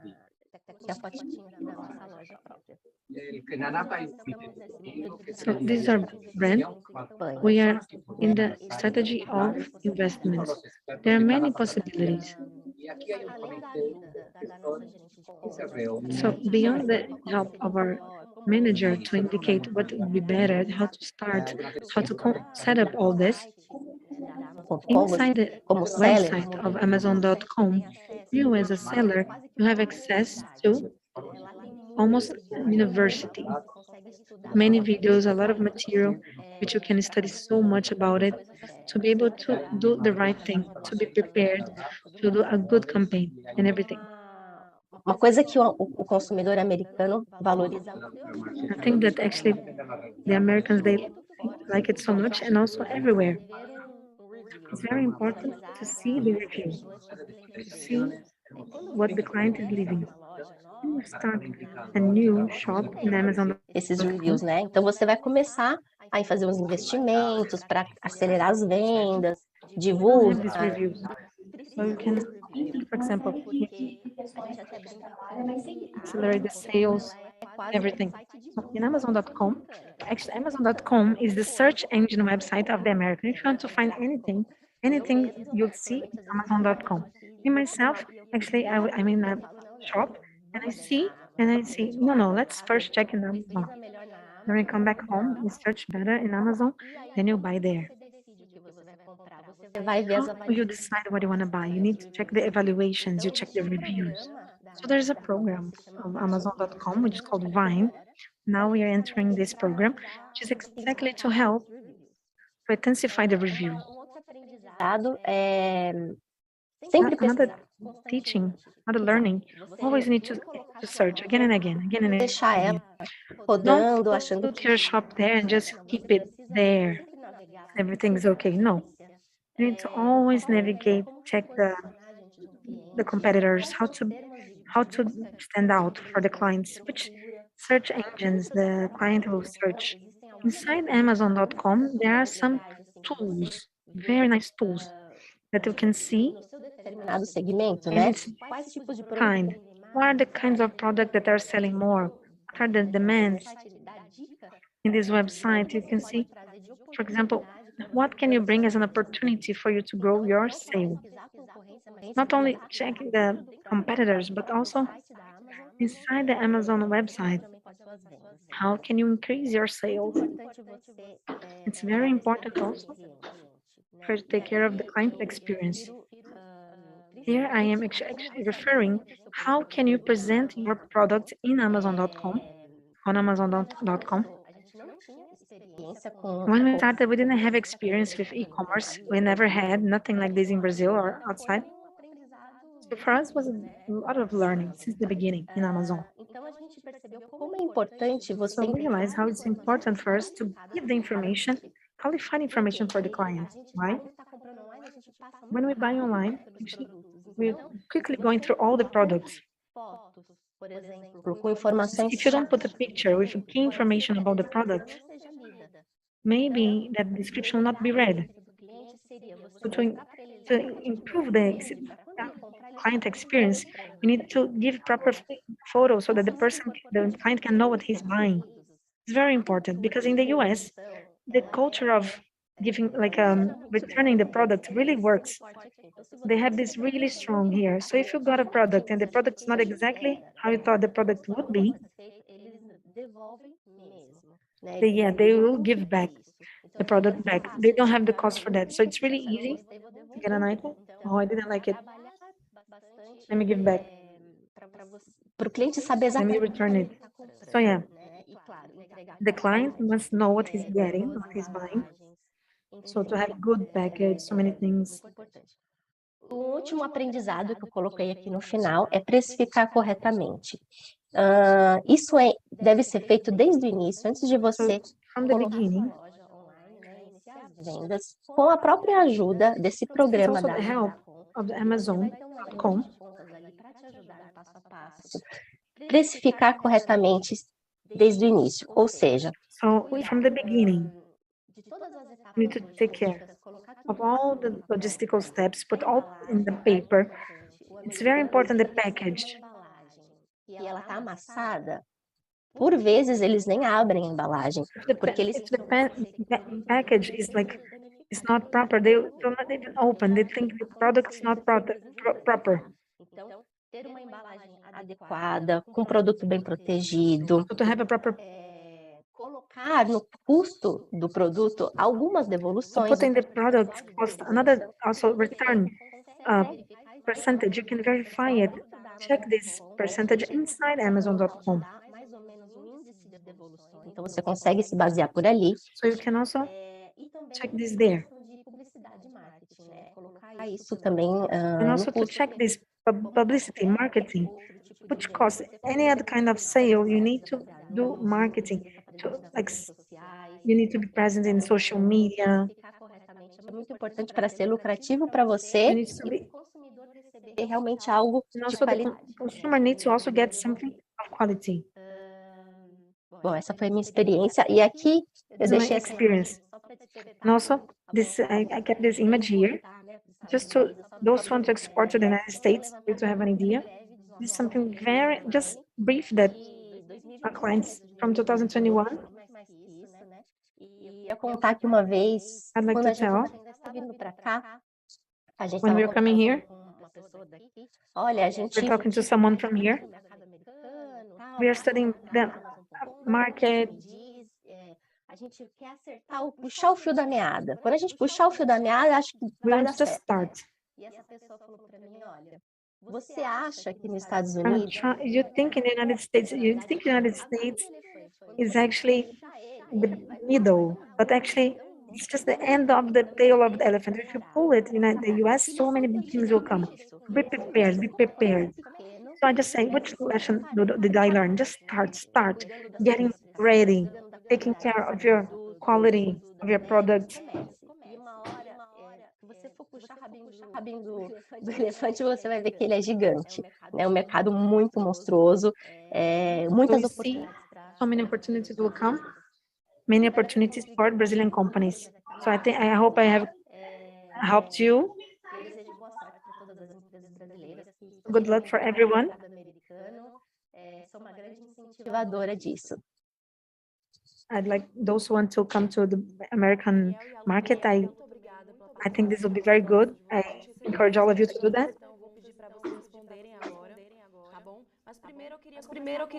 The first question is actually your question. Actually, my question. You spoke about the clients to understand the profile of the client. What he's interested to get in the product. So a question that we see from many companies is how... And the doubt that we've been seeing in the Brazilian companies is how can we obtain those data? Where is this data? Where is the client located? So those companies, they have so many data about the American consumer. And Daniel, if you have any information, and then Renata can share her info. Thank you so much. Well, in our experience, according Luciana mentioned, the American consumer is not exactly directed by the price, but what the person wants and the quality level as well. So the positioning is quite important. And that's why we are even more successful in Brazil in comparison to Brazil, because we have a branding and a positioning for this brand. And at this point, you're going to figure it out within time. You're going to figure out who are your competition, about the quality of your own product. And within time, you're going to figure it out what would be the ideal level. When you have a registered brand, the company as Amazon is going to share their own analytics. So then you can obtain so much information about similar products, about how many companies are selling in the previous 30 days, 60 days, 90 days. And when we working like this, you have access to your own consumers, your own clients, and you get several information. If they have a high income, if they are married or single, so you can see a profile for your consumers. And then you can see if they are accessing your link or buying from a competition. So, or vice versa, they checked out first a competition of yours and then purchase one of your products. So you can see how this is reverting into sales for your company. Legal. And Renata, if you could please share your own experience. Well, I don't think there is a magical path to do this, like, oh, you do this and you're going to obtain success. So my tip is research and research a lot. Check out Amazon, researching what they're going to be selling more as products. Maybe you're not only even a seller in Amazon, but as a visitor, you can see what's going to be sold, what has more reviews, what the reviews are saying, because then through this analysis, you can see what the American consumer thinks is important and what thinks a down point, because they share all the experience from the package, people's photos, so you can analyze the competition as what we could take as an approach. And from that on, you can do what would be something good for your products or not. Remind me something that I would like to share with you, which is, as a Brazilian person, sometimes I'm in doubt, like, would a Brazilian product be well seen abroad? When I moved to America, I saw maybe USA products, but I come to think if it would be something they would go for a Brazilian product. And from so many important buyers that they would love to buy Brazilian products. As a matter of fact, they say to put the Brazilian flag in your label, make it as an asset, because Americans, they would like to see and buy important products, especially coming from Brazil.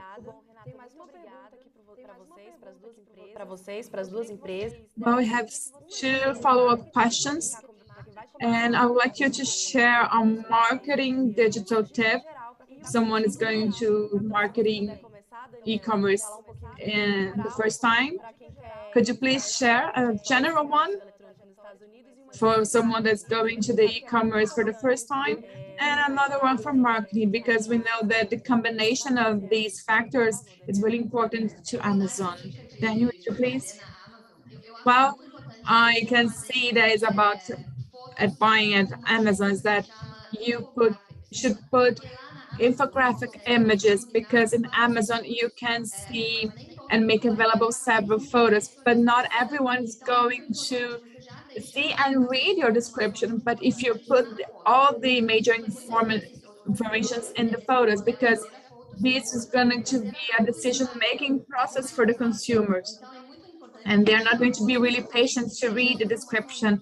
Instead, if they can see that the photo is going to be clearly for them, so this is going to be really helpful for the consumer, so they're not going to research more information on your product. Pode seguir, Daniel, fica à vontade. E aí a outra And another tip that we can provide is that start as soon as you can, because from the experience we have, this program is amazing. So I saw that so many people can send, oh, so many products. No, just send one product instead. And I think that this is one of the development project theory, which is you should test one or just 5 or 10 units, no more than that.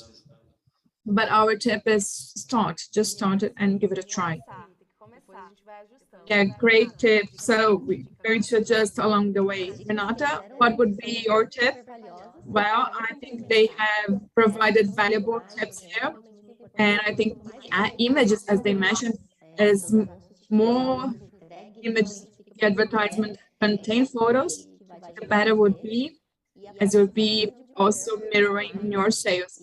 And the programs as Rhyme as going to leverage your sales in Amazon.com. And about business tips, well, I already mentioned this, but I would say be careful with pricing. You can do that and maybe ask for assistance for Amazon.com or Apex even. So you can put a price in your product in the most accurate way. Quanto mais correto tiver seu preço, if your product has a good price and correct price, more successful you will be. Muito obrigada pela participação de vocês Thank hoje. you so much for your participation. So here you can have an inspiration to sell to US and is preparing yourself for giving this first step. And Paula, with you now. Momo success case and Florides as well. Those cases are really interesting because sometimes the company thinks that's way too complicated to sell in US, and we know they have a very lean staff. They provided the proper strategy, and it's a learning and success process, really. So giving now the next schedule, we know that so many entrepreneurs, B2C or B2B, we know that they consider the platforms really important to make the sale. But let's talk about something more specific. Let's talk about money in terms how can you have a credit access for the e-commerce international process. Now I'm going to invite CEO for Sellers Funding, which is Ricardo Pedro, here in the studio in presence, and is going to talk about a bit. Hello, Ricardo, how are you? Nice to meet you. How are you? Oh, after a few emails, digital emails, and pandemics is leaving people far from each other. Well, thank you so much for your invitation. I'd like to thank the Apex team. The event is great, and it's also a great opportunity to spread the services we offer. Great stuff. So, Ricardo, you're going to share about the financial aspect for the international e-commerce, right? I think we have a presentation from Ricardo, and we can share it with you. A very important point that we should discuss is that the entrepreneur has a focus to make the selling with the customer, but he doesn't know exactly how he's going to receive the money back, how it's going to be the payment method, what's going to be the exchange rate, where the money is going to be, how it's going to be taxed. And another doubt that we see is the accountability part. How can we attain the prices? And another point is the financial part. What's the investment made by the company to work in the e-commerce? And when we see the presentation, I think we're going to figure it out a bit better. Now, I think we should mention how the company has started, actually, because I think it's important to think about how we were adjusting. Well, 3 Brazilians got together to found the company, and I was working in the financial market in Brazil and the US, and that was, well, in between jobs, and a friend of mine had a site, a known site, selling B2B, and he went to Amazon. His address from $500 to $50,000 to $500 a month. And I asked him, what you're going to do? And I said, well, I have an issue and I don't know what to do with the capital received. And he shared his point of view, how it went in Amazon.com. And I'm not sure if I understand about fees that the marketplace is charging me. And I need to reorganize my financial asset. And I have to figure it out how it's going to have a funding to support the company growth. So I worked in the consulting for this. So it would be for the American, and it was an American company founded by Brazilians, but it was made by this. So it was difficult to find enough financial for this, as banks would not understand and the providers would not understand the online financial, as it would be much more expensive. So Sellers was born from this. Our mission is to accelerate growth for the e-commerce. In 5 years of company, we worked with more than 5,000 stores. We started with Amazon, and now we have connection with more than 10 platforms. We work with companies established in UK, US, Europe, and Canada. And we have teams totally supported for Brazilian companies that would like to expand to American platforms. This platform can be shared with participants.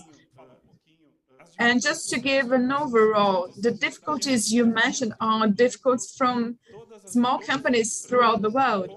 All the companies, as in commerce, that they start selling in e-commerce, obviously they have the focus initially to develop the product for the online commerce. And they are not fully able to get the capital or the kind of support they would need to expand their e-commerce.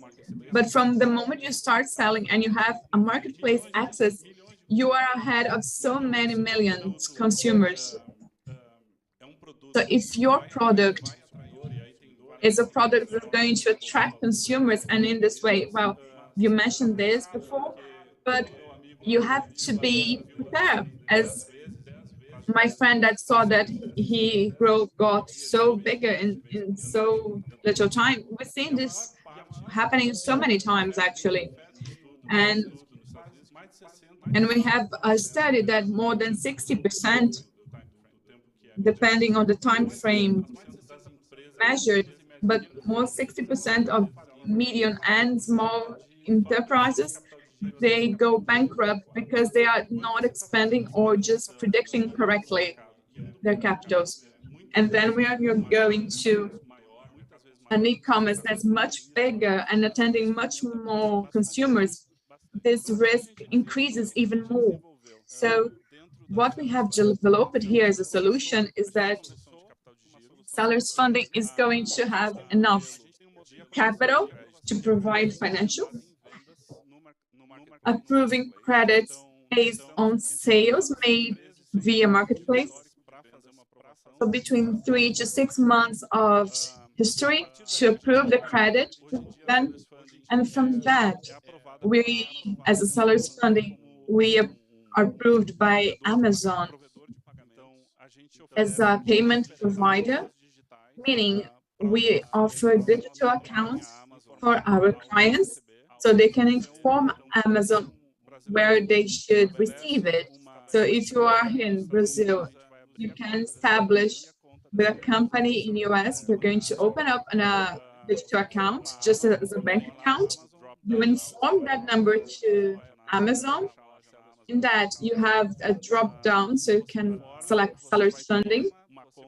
And by that, you're going to have a designated account. And from the track record, you can see that once you are connected with a platform, you can collect data and dedicate information for you. So the platform works in such way. We also work with providers as partnerships in terms of other services. But if you are facing a hard time in selling to US in terms of what's different from Brazil, each state has a tax proper payment different from one state to another, which is not what takes place here in Brazil. So you're going to make the filing in every state you're selling your products. And once you are selling to Amazon, you are selling to different 50 states. So in this way, the presentation can be made as, for instance, companies that are our partners, we point out so they can have the advertisement management or logistics. As a matter of fact, we have products that are a key element to your market, and you can see or would like to know how your competition is working. We also provide this kind of tool for you. And at Sellers, we developed a dashboard which made it possible to see the performance for your store. And you can see and even monitor the speed of SKU sales. You can see the profitability of each sales and your own company in overall view. Company currently not only focusing on the fiscal part, but also providing payment solutions for each management of stores.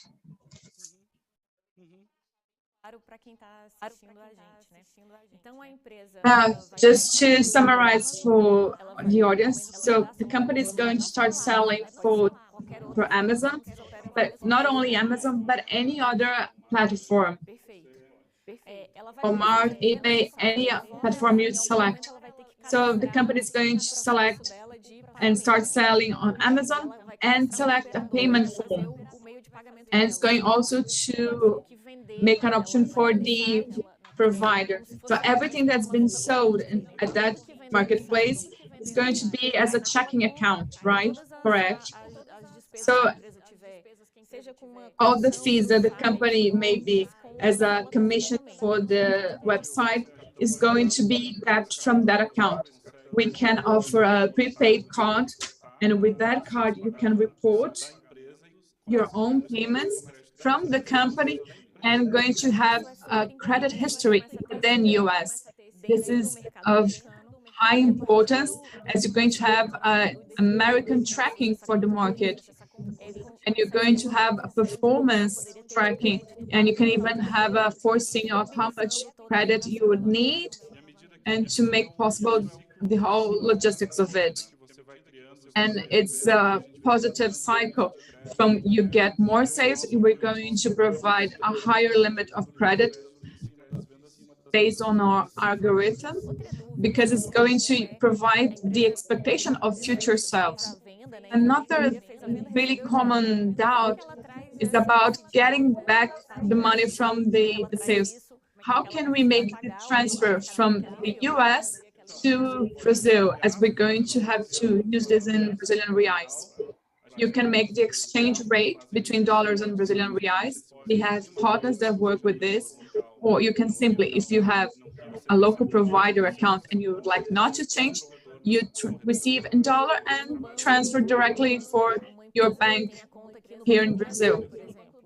A bank or a different provider, correct, can receive here in bank, or you can even opt for selecting the exchange rate directly. The idea is the platform to be supportive and intuitive. We would like to impose that our product should be made by us. Instead of that, we are providing support for other clients throughout the world. I'm sorry, you can continue your presentation then. Here we are going to talk about satisfaction from the experience made by clients so we can monitor providing feedbacks for the clients. And you can see that there are names from Brazil, like Felipe. So many people from our sales team is either Brazilian or they are from Brazilian families that were born actually in the US. I'm going to skip this slide because it's not really relevant for today, but here you can see a few data about the e-commerce, the salaries funding company has something that we built from scratch to work with e-commerce. From that, we know that there are so many other industries that would like to be our partners. And recently, we know companies are selling offline, are transitioning for e-commerce, but our main focus is for e-commerce. We have a few data from retail throughout the world, and something that I think is really important.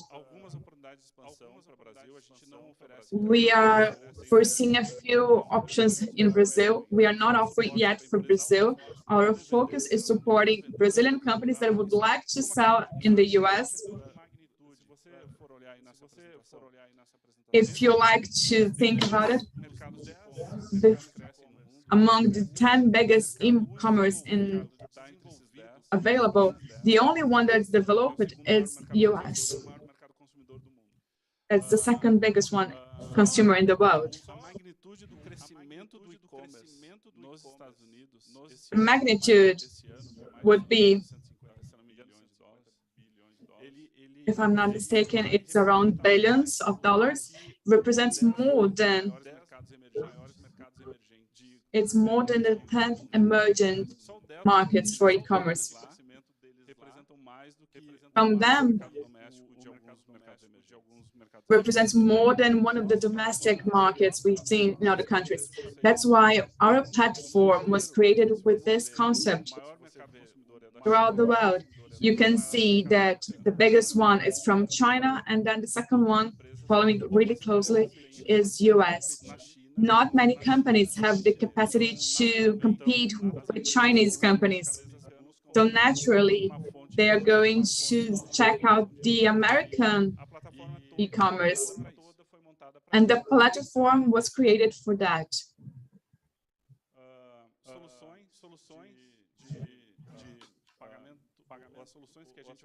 The payment solutions, the ones that we offer, so you can have a brief idea, we have the working capital, and those solutions we offer 3 months to up to 2 years. The digital account working as a wallet. Companies that have contracts or agreements with other retailers, they are exporting and then selling directly to Amazon. Even Costco, we have the factory invoicing process. The daily advance, which is nothing more than the advancement from your own receivables. With Amazon, you receive every 15 days, most of the times, in most cases. And we also have the global account in which we can receive even from America or Canada, UK, other countries from Europe. We have the digital account to inform the marketplace, and then you can convert with currencies you would like to work with. And the signals, which means is the dashboard you can access to get all the data from your management. This is made available only for our clients, and this is free of charge completely for our clients. This is it. Those are my data for contact. You can contact, and I'm going to contact the team that are working with Brazilian companies. and I'm here for any questions. Thank you, Ricardo. I think we have questions, yes, here. Luis Fernando, I'm not sure if you're going to cover it, but what would be the accountability for Americans? Would they have to be based in the US only? It should be located in the US to do that? It's much more related to the expertise. The things about if the company is based here in Brazil, but knows how to do the part of reports, calculations, and also reporting to the government, and also later on check the taxation yearly. I don't see any problem. The thing is, have the knowledge. It's not easy. Not easy. The government has been working a lot about that in Amazon.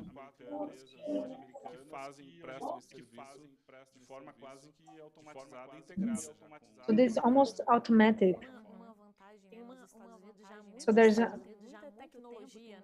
the United States, there's so much technology, systems that were integrated and also facilitating. Last question. In which ticket you can see that the company needs to get this money, financing. So what I want to say is that, for example, thinking about a company, which is so the volume is not big.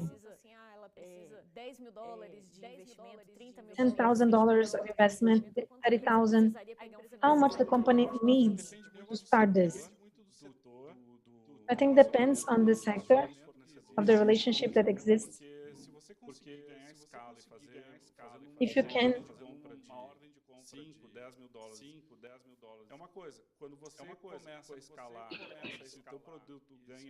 so if you start to escalate in your product,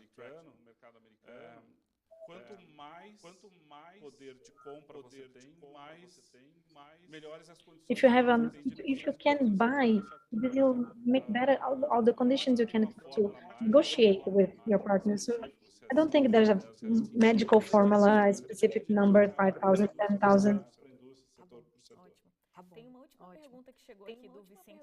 Last question, Vicente Ramos. Sellers Fund is also offering processing payments. He says that he has also some problem. So I don't know what he's talking about, the processing these payments. I don't know. Well, if you consider the marketplaces itself, Amazon, Walmart, eBay, this service is actually done by them. The only thing we do is actually to give the bank account that is given to the marketplace to be deposited. I don't know if it's a problem in the financial institution, because the service in marketplace is seen by the marketplace. So Vicente, you need to get in contact with Ricardo. Please send a message to him and also check her doubt. People are asking to share the contact. There's on the last page of the presentation, yes, the Ricardo at sellersfunding.com. This is my email. His phone is also there in the presentation. The website is sellersfunding.com. Okay. So people can check. So the sales team, if you want to directly contact them, Felipe at sellersfunding.com, Luana at sellersfunding.com. So you have a team that speaks Portuguese, yeah, whole team in the US. Yes, they're responsible for backing up the Brazilian clients. Thank you so much for your presence here. So to continue, go on with our schedule. Thank you so much. Pessoal, vamos dar sequência à programação. Agora a gente vai se voltar pouquinho para o mercado europeu. Eu sei que tem muita empresa aí que está interessada. So I know so many companies are there in this market. So we just prepared a beautiful panel. I'd like to ask the teacher of ESPN, Brown. She's AAD in actually post-graduation in business and also luxury marketing, and also not from ESPM São Paulo, she's from there, she'll narrate our conversation, she'll show some successful cases of Brazil in Europe, and telling some story or strategy of expansion, focused in the European market. Also participation of our office in Brussels. So we have a base in Europe, so she'll be able to help these companies which want to expand to Europe to think about the strategy through e-commerce. So now,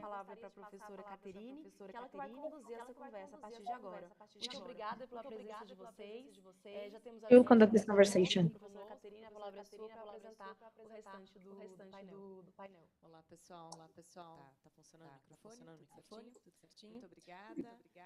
Bom, a gente vai falar nesse painel aqui dos cases de sucesso na Europa, foco bastante específico em e-commerce. Quando a gente fala de mercado europeu, when we speak about Brazilian marketing, we should be operating with e-commerce maybe 200 billions of euro from 2022. With this, getting to this, so 11% relating to 2021. So it's a market that has a lot of potential. The consumer really engage with buying and selling online. So when you check the e-shoppers of this predisposition that we have in the B2C channel for online buying, 75% in Europe of consumers that are buying online. So those who are navigating online, 75% they are buying. So if we give an emphasis in Holland, we see 94% of these consumers that buy. So almost all of the population in Holland, they are completely used to online buying. So when we have this great market, which is so engaged, so it's a consequence. So if there's potential. No, Europe, even though Europe looks like a blue ocean, also has so many risks, so many challenges, especially because of the differences we have. No strategies that brands also need to use in each part of Europe to respect this. But they also have a lot of potential. Apex is actually facilitating this. So we have to see 3 cases.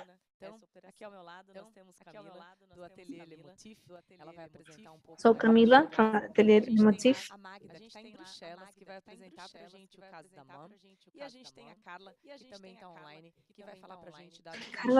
Carla is also online to talk to us about bikini shop.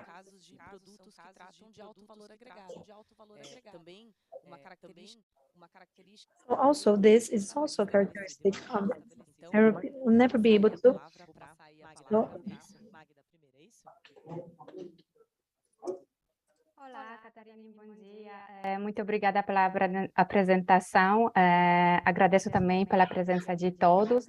Also, I thank you everyone for this. So I'll also continue with my presentation.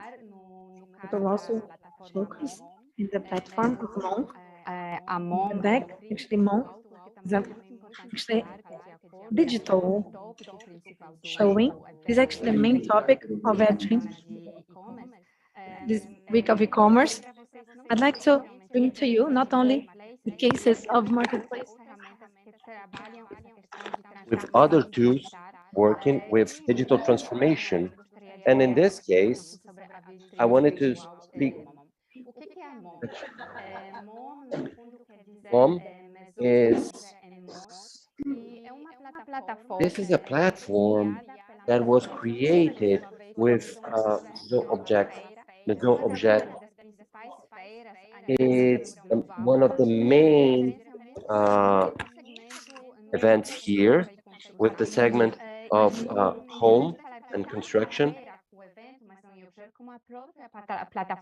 and the own platform of more object embraces different objects with decor and also home apparel. And it's very important to present these products as high quality. And you can see on the right side a few examples of Brazilian businesses that, with the support of our office, joined MOM, and they were advertisement their projects within MOM. So MOM was launched in 2017, and which was surprising to us because in the intensification of the use of this platform increased during the pandemic, that is 2020, 2021, and MOM was positioned as a digital platform to complement or replace at the moment the presential events. And with this way, we had the opportunity of to promote products with the product very qualified one with the European market, especially in terms of design. It's very important that Arca, these are buyers and importers, designers, and especially with the European market. And these buyers were looking for new stuff in terms of products, in terms of suppliers. And the objective of the platform was actually to allow visibility to brands. So that's why this virtual front storefront. So selling doesn't happen within MOM, but we can help for a later sale. And this exhibition was towards buyers. So buyers, they could contact using MOM to with the sellers, but suppliers cannot contact the buyers themselves. And more with the initiative that our office developed. This is in terms of adhering to the platform in a number of within these 12 months, and you can check out later. We have a mini website dedicated to each brand to have a digital forum and promote up to 25 products, considering that some of them were highlighted, and a few other tools that allow the businesses to evaluate their performance. The initiative of this initiative was to give more light to Brazilian products and allow to strengthen Brazilian position in the international market and facilitate the interaction with businesses, considering that Maison was very difficult to participate in this. Our initial proposal was to have a number of businesses, but we were able to increase our budget and have 20 businesses in this platform. It's also important to comment that a bit about the profile of this business, because we had a lot of variety of products in terms of furniture, and art craft was high-end art craft, and we had different businesses of different sizes. And even more, I wanted to highlight was that at the moment of the adoption, we had MOM's curatorship asking all the business and ensuring that all the profiles were synergic so you have the perfect match. And moving on with this project, it was clear that being on this online platform didn't require a good, perfect development, but it was important to offer more possibilities to Brazilian market, and with one. Que foi chamada Digital Days Destination Brasil. Uma colega que ela pediu aqui para eu pegar aqui, a Thalita, que está ali na cabine. Mas, ó, na minha não tem demanda de inglês. A gente tá falando inglês lá, mas não tem ninguém. Só tem uma pessoa que eu sei que é chilena.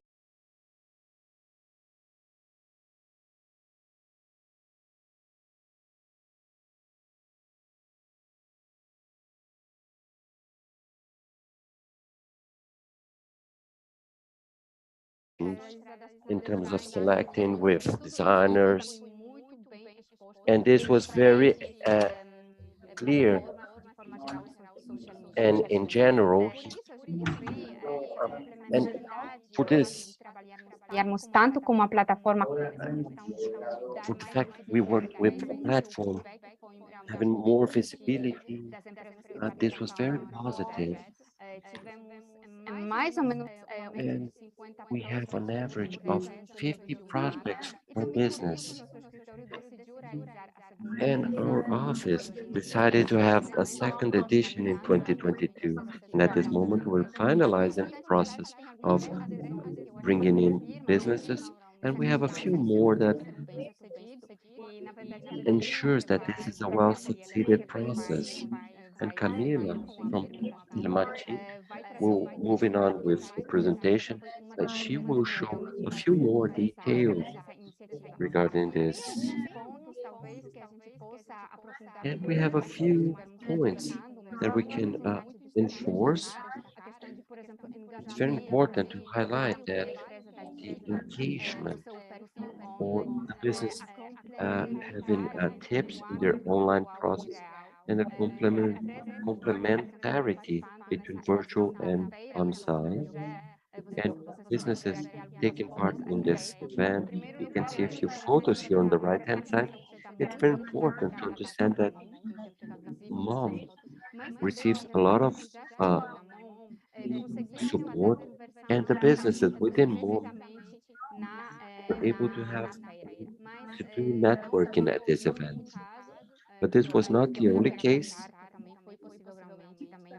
This was only possible to develop businesses. I believe this is important. So it's important with the scenario during the pandemic. But as we have limited time, I'll leave for Camila now. Thank you. This was great.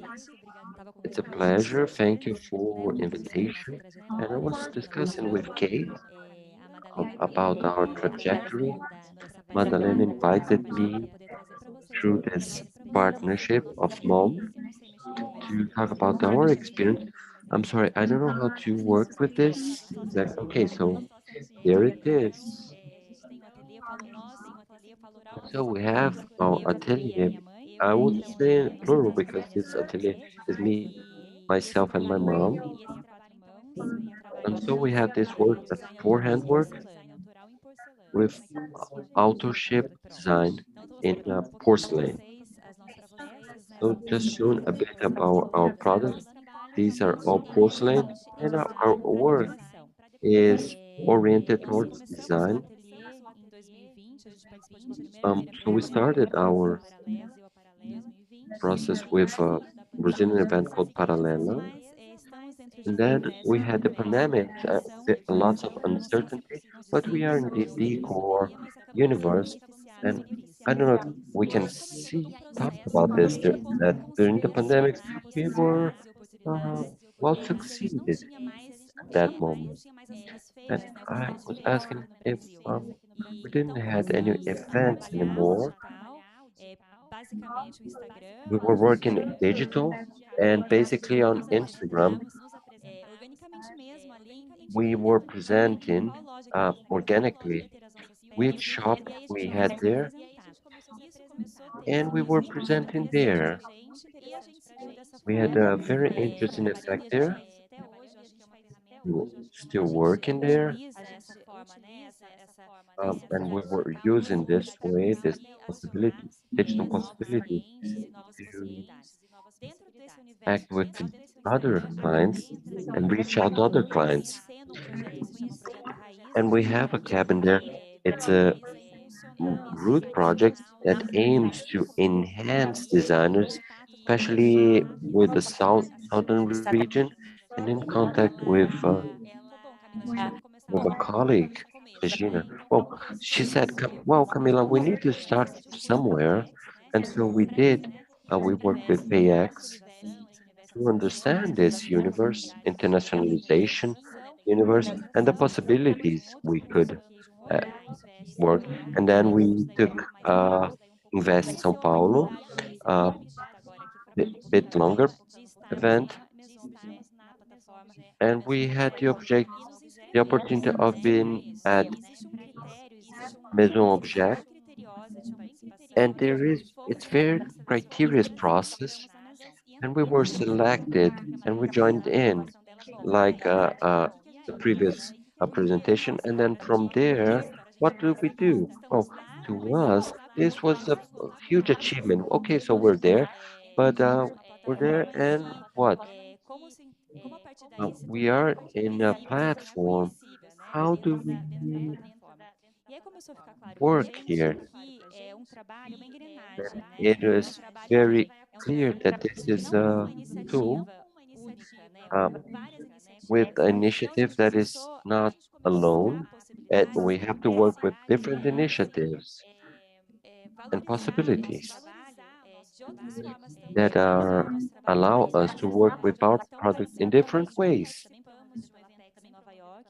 And so we had a number of assignments and following criteria, and we were selected to go out to be at this event, putting light on Brazilian design. It was Paralelo. It's an event that happens in New York, so it was very important to us. And we worked at Casa Brasil Israel, and we subscribed to participate in Casa Brasil Lisboa. And to be here is not enough. It exists, and we have initiatives, and these initiatives need to happen in parallel because one strengthens the other. Otherwise, it's an effort that we lose over time. And within Maison, how this happens? We have our brand there.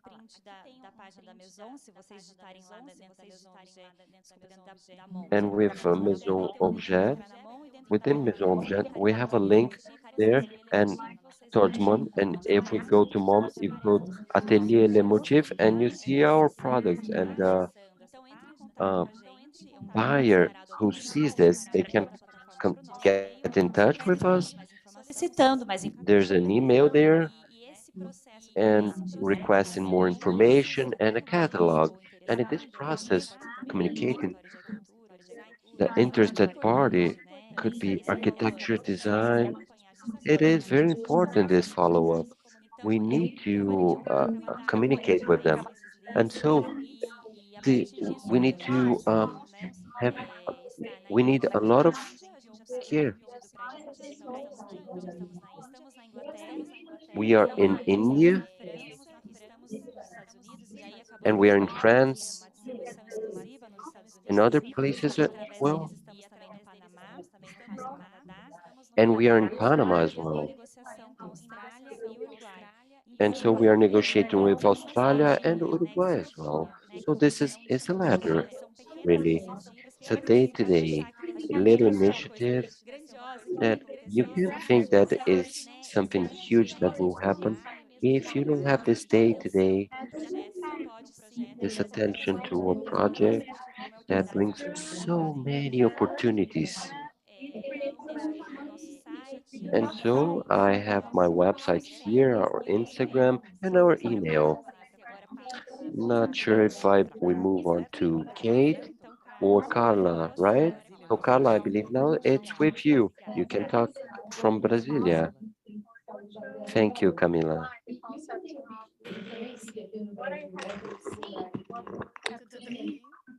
Tudo bem? Oi, vocês estão me ouvindo bem? Can you hear me? Can you hear me okay? Yes. Great, great. Bom, eu sou a Carla. Eu tô Well, I'm aqui Carla. I'm here representing Brazilian Bikini Shop. Actually, Brazilian Bikini Shop is a company, e-commerce from France, which is based in Europe. Its founder of Brazilian Bikini Shop is Gian. He was unable to be here today because of time zone and other activities that he had this week. Just there was recently a fashion week. This moment is really busy in the European market because so many the best fairs of bikini and beachwear is going on in Paris. But Jean, he's the founder of Brazilian Bikini Shop. He's married to a Brazilian. So I think that's why this dynamic came through, this interest and all the story also of Jean with Brazilian. So he's married with this Brazilian. So he is in this transit between Brazil, France, and all the rest of the world, and also to know the new collections, to ask so many things. And also he has another beachwear, Rio de Sol, which is also taking these brands to international fairs. Yeah, he's someone who is present in so many places of the world. We never know where Gianna will be in the next month. But yeah, the base of Brazilian Bikini Shop is in France. I am the person who is responsible for managing all the exports of the Brazilian brands that are in the website of Brazilian Bikini Shop. So I take care of internationalization of the brands and also of all the process of all the demands that are made in the brands that he checks, and also the process of export so that the brands will be in the warehouse in BBS so that they can go up in the e-commerce. So I'll tell a little bit to you about this, how these dynamics work. What is the main differentiation of Brazilian Bikini Shop? Why it stands out so much, not only the European market, and also how it's in one of the biggest e-commerce of Brazilian brand in the world. What are the differences also with the brand? Not only with the consumer, but what is the agreement has with the brand? Not only being a channel, sale channel in Brazil, digital commerce, but also there is also other kind of partnerships, which is actually making it easier for the brands to have huge volumes. So I'll tell a little bit to you about this functioning. Actually, I want to share to you my screen, just so that you can check and follow up. I'll share my presentation.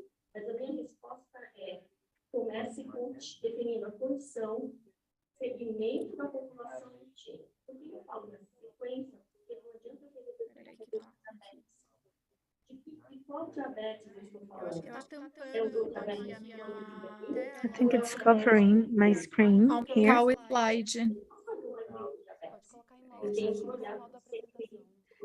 You can put in presentation mode. Yes.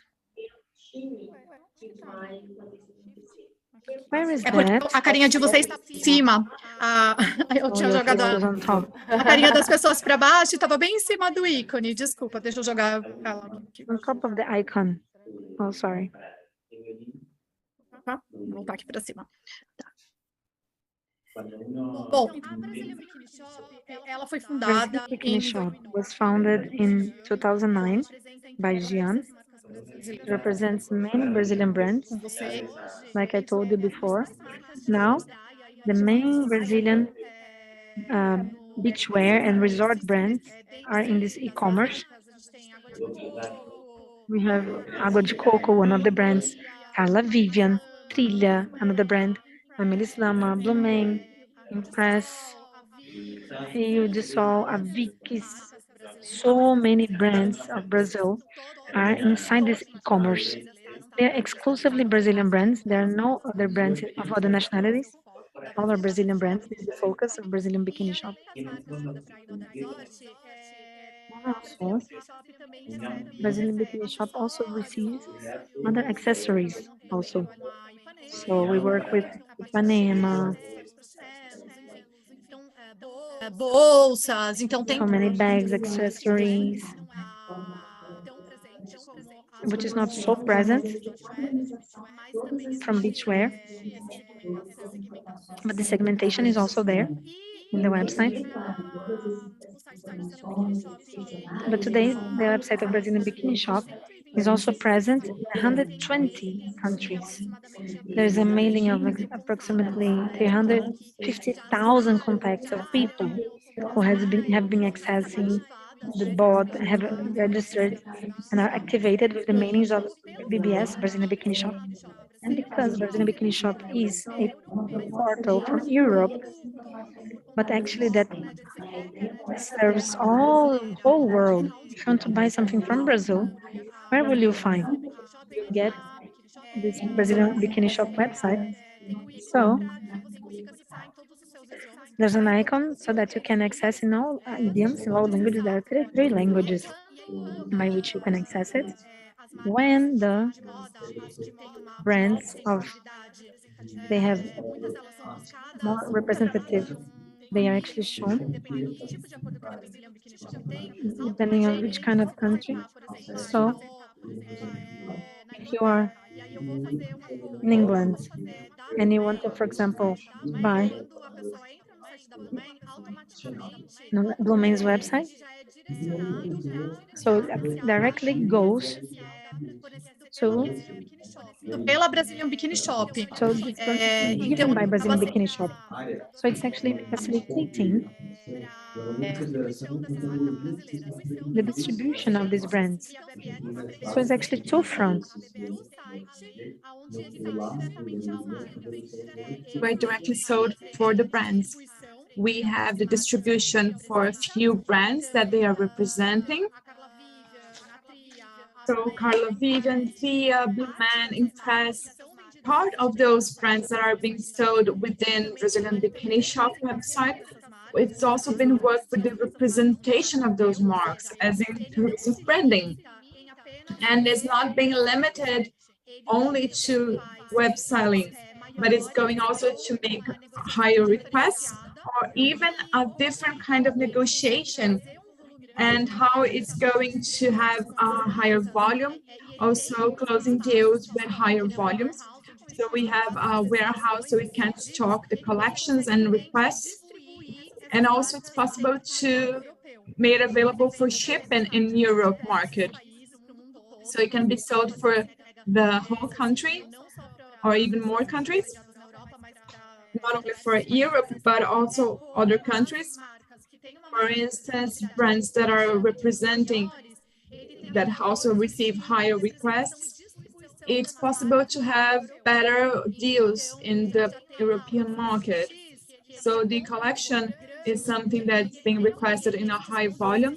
So specific points or specific clients that are being quoted in Europe. So it's possible to see what would be the collection or how many clothes would be requested. So the material is directly sent, so they can also receive more requests from products that were bought previously. So in this way, it's possible to make a cash flow, especially for the products that were purchased on the site. So one of the requests that were made for being exposed in the Brazilian Bikini Shop, part of them are resold in a distribution way in the point of sales. Not exactly what was left behind, but part of the products that are made available for the Brazilian bikini shop content. So it's a way that's quite interesting. And it was a possibility to have the same thing with retail and wholesales. And in this way, Brazilian Bikini Shop has found different kind of agreements with Brazilian companies.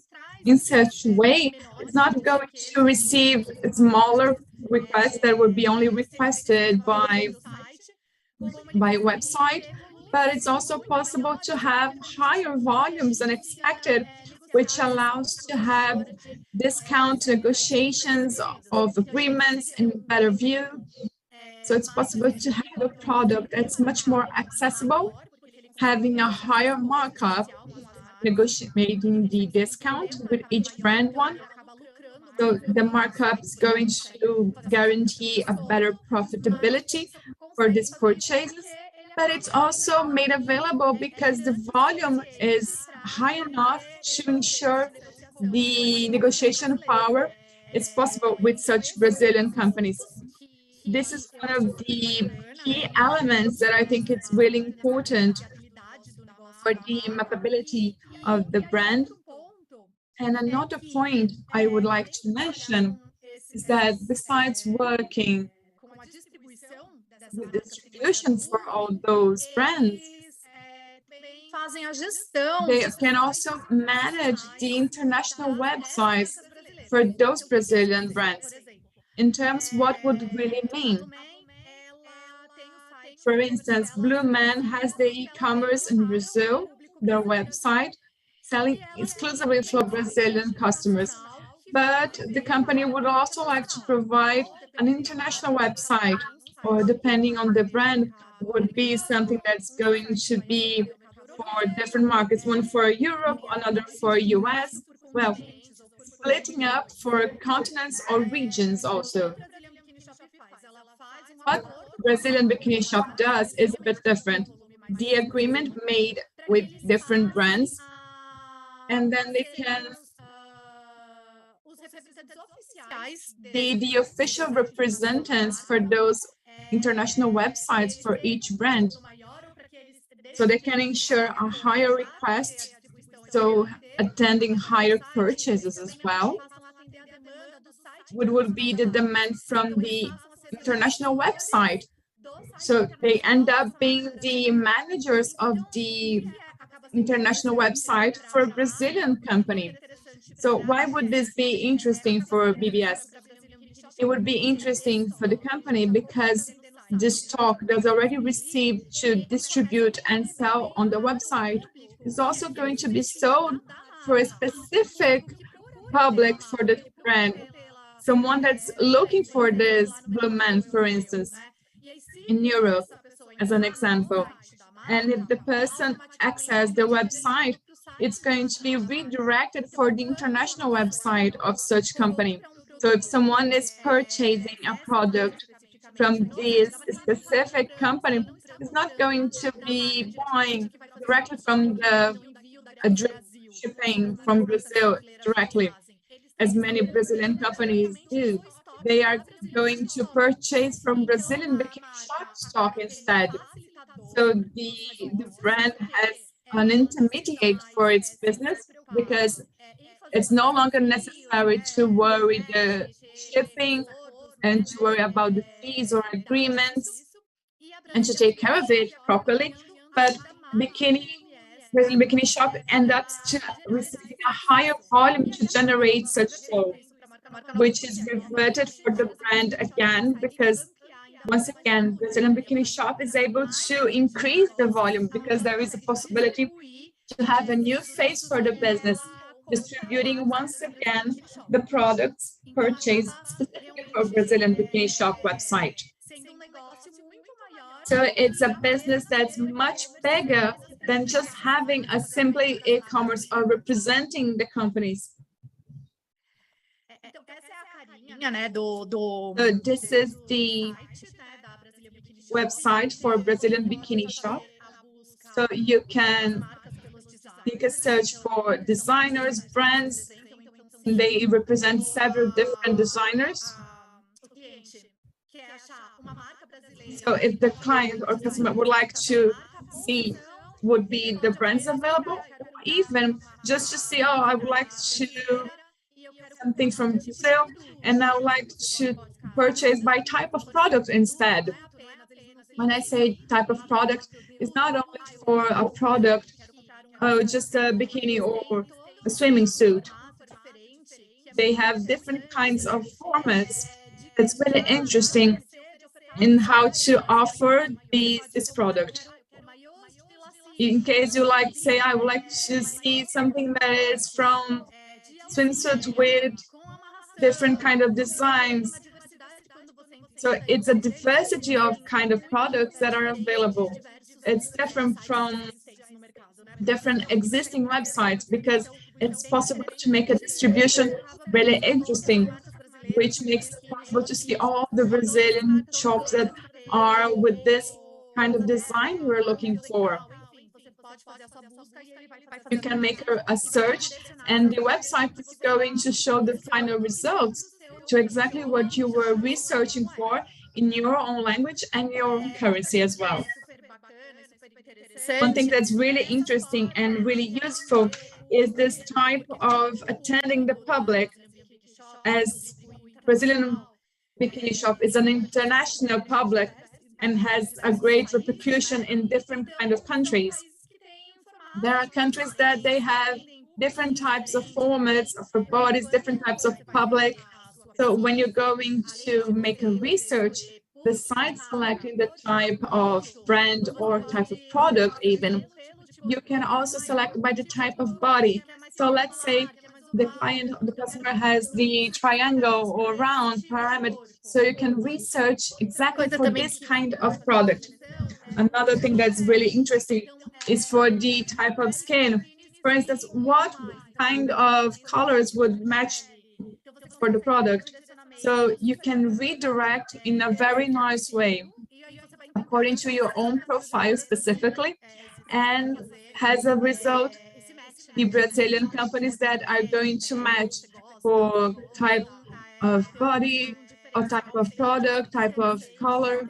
It's an asset that's really interesting. Here we have a video. Well, it's possible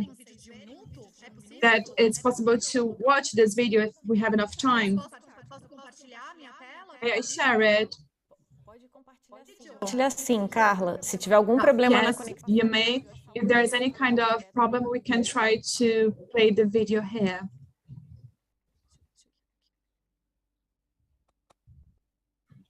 Eu vou compartilhar minha tela. I'm going to share my screen here. I think it's interesting to share this video with you. Resuminho bem rápido. It's summarized from our company. It's quite simple. Tela, certo? Can you see my screen? Can you please confirm? Yes.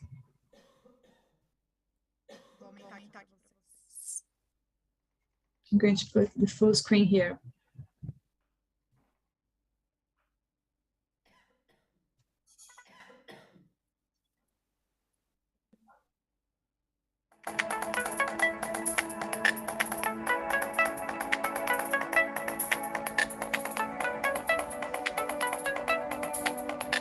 Esse é o Jean, tá?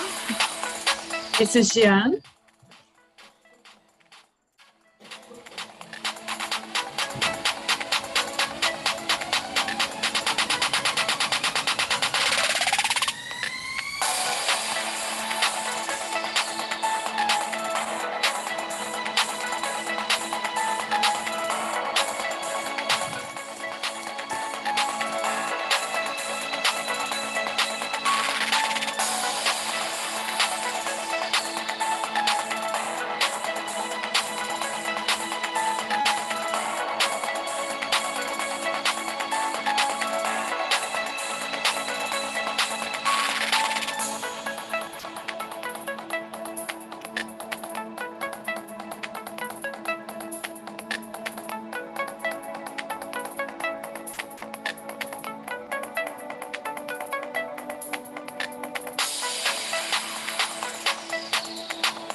Voltei aqui.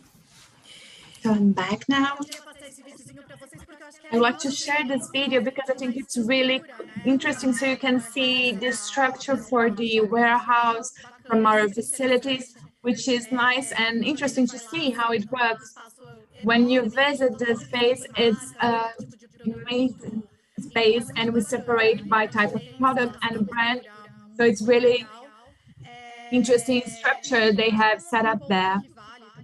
And I think that's an important point that I'd like to highlight is, I think for the international market, especially e-commerce, is something that they face the difficulty, and BBS is a facilitator because they are also responsible by managing the brand international lens, which is the return, not only in the Europe market, but all the international market. Here in Brazil, we don't have that much, but abroad we have the devolution up to a few days to deliver back, and it's quite frequent. For international market, we have something that is purchased for 5 bikinis, for instance, to see how they fit and just get for the pieces they are really comfortable with and then return back.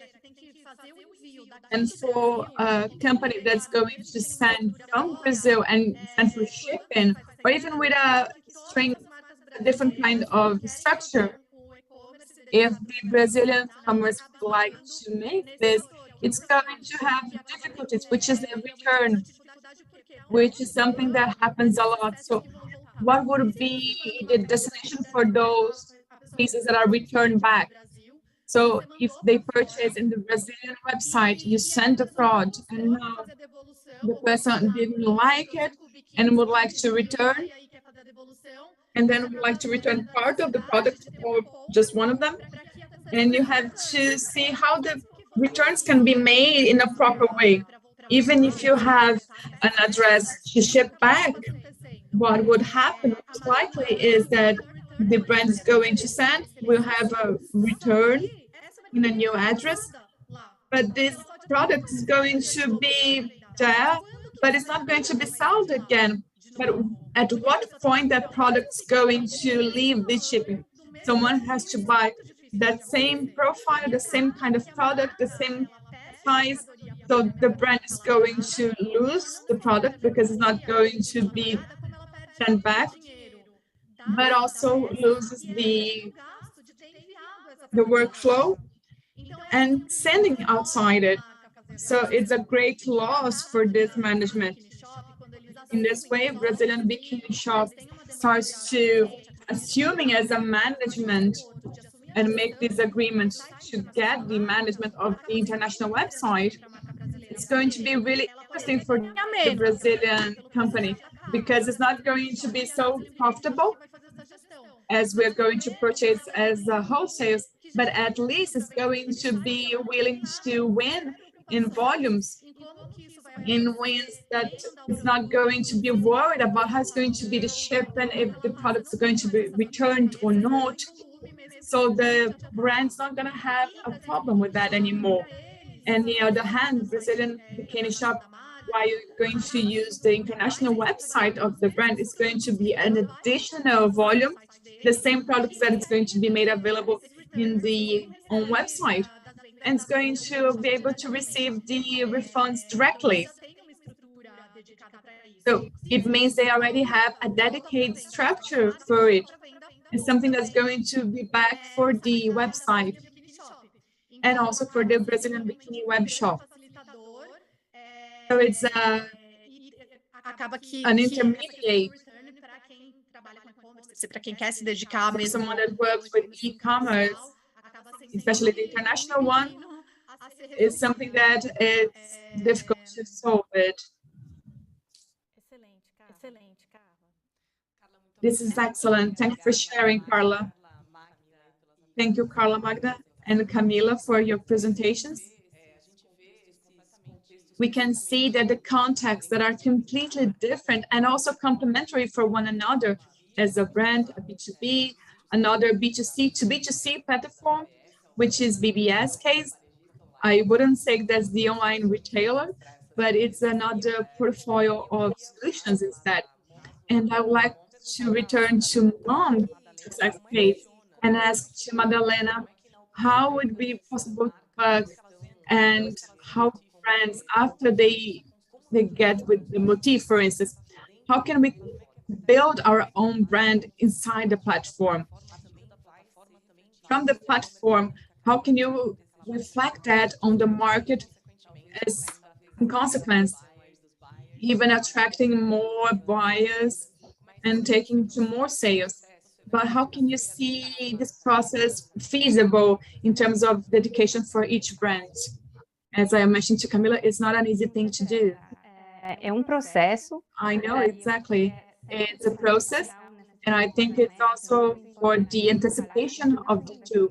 It's important to mention that it's not the financial asset only, especially if you have support from Apex. But you have also to think about investing time. Obviously, there are people that are already having some kind of support or dedicated staff for this profile and to take this profile, but it's not for all the companies that are working with us. So it's really important, the work as Camila mentioned. In terms of Mom, we also had support for their team. They provided us some guidelines in how to handle the platform, how can we improve our branding. And one of the items that was key was the constance, to be consistent in your work and work in your profile, not just leave your profile there and leave it behind afterwards, in a way that you're going to have more visitations in terms of buyers that are looking for this product. You have to think about the update, you think about launchings and add videos, modify and update everything, because this is going to be really helpful in the positioning of the brand. And at the same time, it's important to think about the platform beyond that. Obviously, it's important to think about the companies that are visible and also different tools. It could be an Instagram account, it could be in Facebook account, depending on kind of branding you're pursuing and how to find your public. But it's possible to think about by Mom, obviously, with different kind of rebranding and telling the same story for all these sources, or maybe making it different depending on the public. But the dedication and the consistency of this work is really important. And sometimes we may wonder that the division is something virtual or real, but it's no longer something that's similar. The same way the company is in a local fair, it has to be developing the campaign. It's the same thing to do this online. I would say that it's consistency and continuity of the. Dependendo pouco das possibilidades de cada empresa. Com certeza, essa construção. Yeah, certainly this construction of the brand international doesn't happen from the day, from night to day, doesn't happen from a quick way. It's actually a treatment with so much frequency, with constancy in the work, with also work in the positioning of the brand. Kind of like once you say something, I have this kind of position, and then later on another. So how you told, right? We as exporting brands, we have this culture, this care of the channel to distribute, intermediate. Before was something physical, you go to the showroom, you give lecture, you give presentation to everyone. But in online, we need to take care of this in so much more intense way. So it's a pain that Camila is also telling, and also giving the question, the speech to her, how to do that, right, Camila? Like you told. Atelier de Motif is you and your mom. You and your mom. Madalena also told, how you are like an amazing case, especially in this international prospection. You have this active work to go through the clients, to be this person who is giving this connection. How is this teaching, right? Camila, like a business person, is actually give you knowledge. How can you, knowing the brand, and then what are the pains which you suffer, right? Because you need to learn all this and build all this by yourself. Yeah, this is true. Actually, just to speak a little bit about this, now we have some other people also helping us in our workshop. But yeah, all this initiative, I am really leading it, this is true, with my mom also. So I think what you have told, that this consistency and also this coherence also, I think this is something really important, because our work is something very truthful. So, you know, the results, which are the pieces, we understand that all our love, all our thoughts, all our imagination is there in that drama. So, sorry, in that piece. When you have this really truthful, this cycle of initiatives, they support each other. So we understand this as like many pillars, like Mariana told, like a website, an Instagram. Like I also mentioned, we have also our Instagrams, our website, isn't it? All the opportunities that are in front of us, in our perception, they make sense. We embrace all these opportunities, and also in the best way. In the best way. For example, the initiative in Casa Brasil, Israel, Brazil. I wouldn't be able to be there. There's a lot of investment to give everything to be there. The atelier actually still don't have this opportunity to be there. For example, to New York, then to Israel, then so how to we actually the social media, we're able to also be part of that. And also we can also take advantage of that also in Brazil. This internationalization also validates our work here. So this communication is actually showing, look, our work has been seen here, there. So it's a cycle, indeed, of initiatives and pillars that are being built upon and make our work more solid. This is something really important, coherence and consistency, and also the constancy, keeping up. So there are many initiatives that are actually trying to have the aiming to strengthen that and to show how truthful is our work. So there's so many initiatives that are, like you told, homeopathic doses. It's just small steps, small initiatives. Maybe you think, wow, if this will change completely my business. Oh my. Yeah, this is amazing to be there, but we need to be more like a realistic. This is like an ant work, step by step, to be able to build something bigger that exists results in a mid-term, long-term, and also short-term. Yeah, so this is true. The reflection of the internationalization of the brand, this has always taken place in national market. This has always also given some affected us. What the brand builds upon in the national market also gives some results in the internal market. For example, if you say E-Export, you can also say, look where I am, look where I am. So before, this is actually, when we speak about digital, it's very important to bring all these exports to the digital. And also we had an initiative that Madalena has also said, Apex itself has brought this, the week of design in Brazil. I'd also like to say there are other initiatives also of Maison. They have a part of the platform, some architect choices. So when we have this job of like to update this channel we have there, this is like more visible, and then this is accessible to other professionals as well. So I have this happiness to, for example, an architect from France, very famous. She was actually called by Maison, for example, to not. She actually chose our pieces. Why? Because it was visible to her. Why? Because we did our homework, right? So, like I said, it's like a sequence of many initiatives that will build upon and bring other things. Like not, yeah, constant thing. So yeah, Carla, I'd like to know from you the following.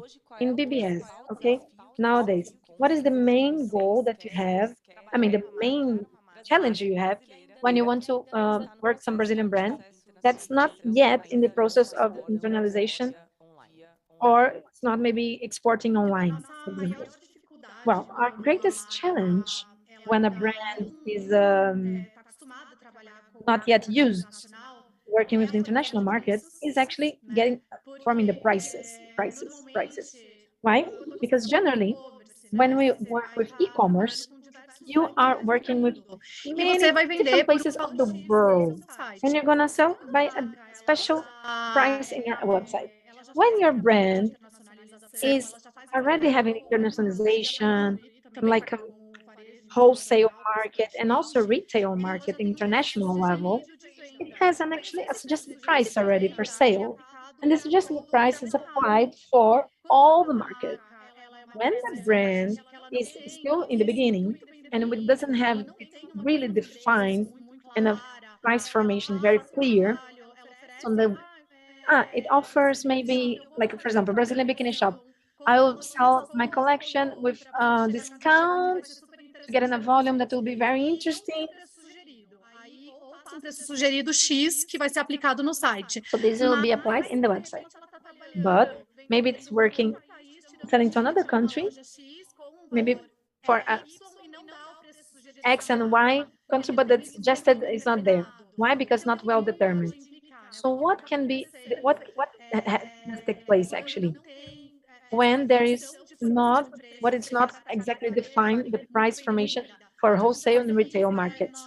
Maybe what will happen is that in BBS, like for example, Brazilian Bikini Shop, in our website, we're selling for a specific price, and then suddenly there's another website or a shop from the same brand that is actually applying another price.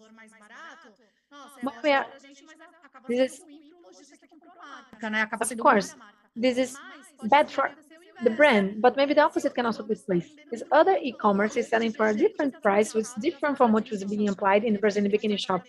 So maybe our website is selling cheaper even. So you can say, our brand can say, whoa, but we are selling cheaper, and what is the way, what is the proper way to do that? So this different, so you can have wholesale, like if you say about e-commerce, you need to work with the same price which is applied to all the market. Because if you have this divergence, you have this difference, this is actually not loyal competition, it's not even competition. So maybe also the variance is there. So another, when the brand is actually in the international market, but still the e-commerce is there selling in dollars or in euros, which is not managed by Brazilian bikini shop. They have the same e-commerce, so the brand itself sells cheaper. Or maybe that doesn't sell cheaper. Maybe the person's applying the website, the value of Brazilian bikini shop is not like, it's already with the delivery in front of the house of the client. The website of the brand, they convert euro to dollar. And also this value will be cheaper. But when the client sees this discrepancy in the values, the client doesn't understand. It's like, well, if I go in the website of Brazilian bikini shop, I'll buy it for $60. But if I go straight in the website of the other brand, they sell me for $30. So automatically you lose the sale, because the client will not go into the end to see that later on will be $30 just for shipping. So if the brand doesn't have this kind of structural organization of internationalization to be with the proper prices, and all the market will have the suggested price and itself applies this value of a sale inside e-commerce dedicated to the international. So probably it will be like a directly competitor of the brand itself, of Brazilian bikini shop, for example, which is actually business partner. So I think one of the main factors is this one, forming prices, strategical alignments, the business, and internationalization of brand. And another important factor is the brand doesn't have the proper label. The label should be all in English, all in English. All the specifications should be there. and the label of also composition of the product. And we also need that the tags should be with barcode. Barcode should be there. Because commerce, when we are in the trade, when everything we work with trade, all the exports are used are done by FedEx trade. So first they beep the products just to know that the barcode is correct, because when the product comes in warehouse in France, they'll again beep the product. But what does take place is that before sending out the products, the Brazilian bikini shop register all the products beforehand, not only when it comes there. The order is done when the brand has all the products ready for delivery. Then they send out the barcode. Brazilian bikini shop register all that in its system, and then when the product is in FedEx trade to see if there's no defects, then the products will also be bipped, and then they'll give okay in the platform in France. When it's in France, they again beep to see if everything is okay. Because the Brazilian bikini shop, not only the international website and everything, also there's another front, the shop front. Other also, for example, galleries. For example, a corner in Portuguese in Portugal, projects in Lafayette Gallery in France. So the products are already bipped and directed to the specific place. So everything should be organized. All the management should be properly also done with safety. So a lot of times, often we see that if the brands are not used to this kind of process, they don't have barcode, or maybe the barcode is a barcode in, like maybe many barcodes, they are not readable. So when it arrives there, we need to again do another barcode and label everything again, then be exported, and then maybe the label composition is not in English, then you need to do again another in English to stitch it on top. So the brand is not yet prepared to attend this demand. So it's not used to this process of internalization. I think these are the main factors. That, so if you see a brand which is in the beginning, start all the process until the brand is able to follow all the steps, still this takes some time, 1 or 2 deliveries sometimes. Quando você menciona o fator preço, yeah, when you say about the pricing, this is something which is completely directed to the position. We can get this with the last clients. So if they don't have this position to actually keep a price pattern, maybe this will influence somewhere else in the image of the brand imaging. Paula, can you conduct the questions, please? Yes, I will. We have many questions in our chat already. So many people are interested in the business of today's presenters. So I ask you, please, in the end, you put your contact. I will make it available for everyone who is asking for their contact. The first question is for Carla. Carla, please, we are a brand, ready-made. How do you see the beachwear in Europe? Well, the search for this segment is ever increasing, especially the European market is a great consumer of products, vegan products, and also they have this, they are searching for products which have less impact in the environment. So Brazilian Bikini Shop, we are working sometimes with brands that only biodegradable fabric. So Brazilian brands, they don't have many fronts to do this work. But Brazilian Bikini Shop is dedicated to resort brand and also beachwear. So generally, They do actually manual. Generally, these kind of brands, they do macrame or working with like biodegradable fabric. But in Brazilian bikini shop, so this demand is there, they meet the demand. De exportação. But then we have a lot of expertise in exports because in FedEx Trade we also work with other brands in exporting for other brands. So actually, the market itself has been que trabalham. So actually, the segment of sustainable brands, eco-friendly products. Actually,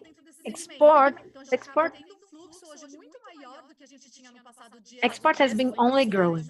So before we see that the products of these brands that are dedicating to this segment, we are having a huge volume being exported, and also we are searching new buyers in the platforms that we work, the conducts, international fairs. Now you see that the fairs itself now, they have a space, some of them, directed to meet this kind of brand. So we see that they have this demand, and the European market is so worried, and also a lot of demand, more than the American market. For example, if there is a demand in Europe that still doesn't have all this expression in the American market, for example. Thank you so much for your answer. Now, the Thais question. Thais wants to know about Carla and Camila. Do you have any question, any tip for a person who already has storage in Europe, already selling for the European market? She has a beachwear which is small, but she wants your tip. Both of you, some tip from you in this subject. Okay, in our case, Thais, the shipping of the pieces is made from Brazil. We don't have a stock in Europe, so it's different. But Carla can say something about her brand. This is a $1 million question, okay? So many brands, they have inventory or stock outside because maybe they've done some consignated selling, consigned sell with other brands. So they sell maybe less than 50% of the products. Maybe a consigned project has this question. And then you have 50% of your real goods which are returned, or maybe you send the stock in your e-commerce and then you sold only part of it but not everything. Then you have the stock product, and then you don't have a place where to put this distribution of your products. So we always have brands that, like, they come to the Brazilian bikini shop asking us if we don't want to buy this for like maybe a more accessible price. Brazilian bikini shop has special brands which are our partners. So it's very hard for them to just accept and do this kind of negotiation, because they always like to have new things going on, because it goes to the website of the brand, to the shops. But sometimes they do a kind of some agreement with another brand that they are working with. If it also sometimes it's interesting for them. What generally the brands they do when they have this international stock, try to reallocate it with another partner brand. Some brand which will be happy to have that consigned goods. There are not other ways. Actually, there's a French place which buys stocks. Now I don't remember the name. We need to search. I can give later on in the group the contact, or also I'll make available. I'll put it on my number. Those who want to contact me, please do. So it's a company. They buy stocks. Not only that, also those who have stock in Brazil, but they buy great big volumes, but they want to buy like for €1 each piece. It's actually very cheap and accessible. But not only the brands will have stock, they want to get rid of the stock, but not for €1 or $1 each piece, right?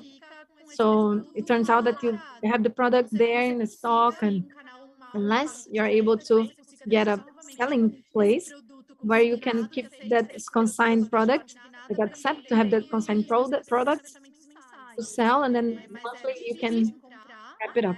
It's really hard to find this. if you do find, não vai te dar essa garantia, not always you'll be able to serve.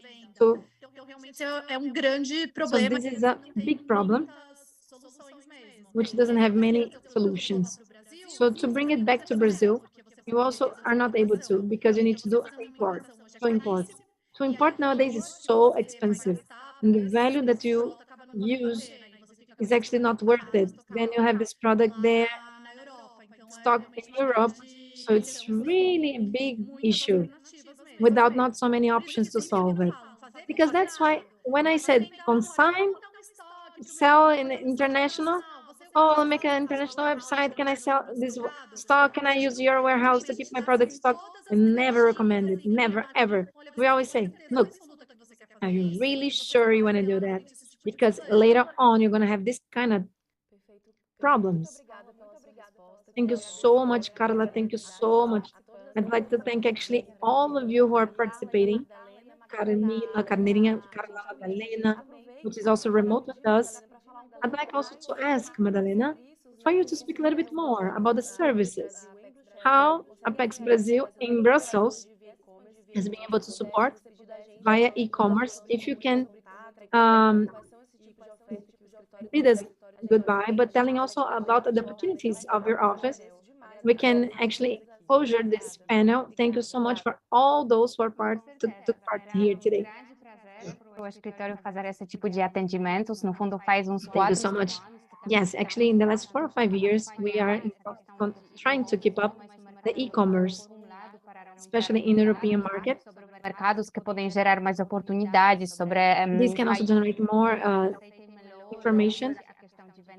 Direta do Brasil. E também estamos mapeando. And also, we are also mapping more initiatives from this kind that are not marketplaces in itself, but similar to the style of Amon. So I hope that in the future, we will have news for other segments as well, because we're open in this matter, and all the companies, they also have similar solutions. You can also, please, you can give suggestions. We are always eager to know new tools, but in a general way, think about the work that is being developed nowadays. Our office, it has been developing customized service to different Brazilian companies. So actually our main, escritorio.europa@apexbrasil.com. I'll put this in the chat so you can come get in touch with us. So in the first moment, we'll just speak to the company, and then we can check information.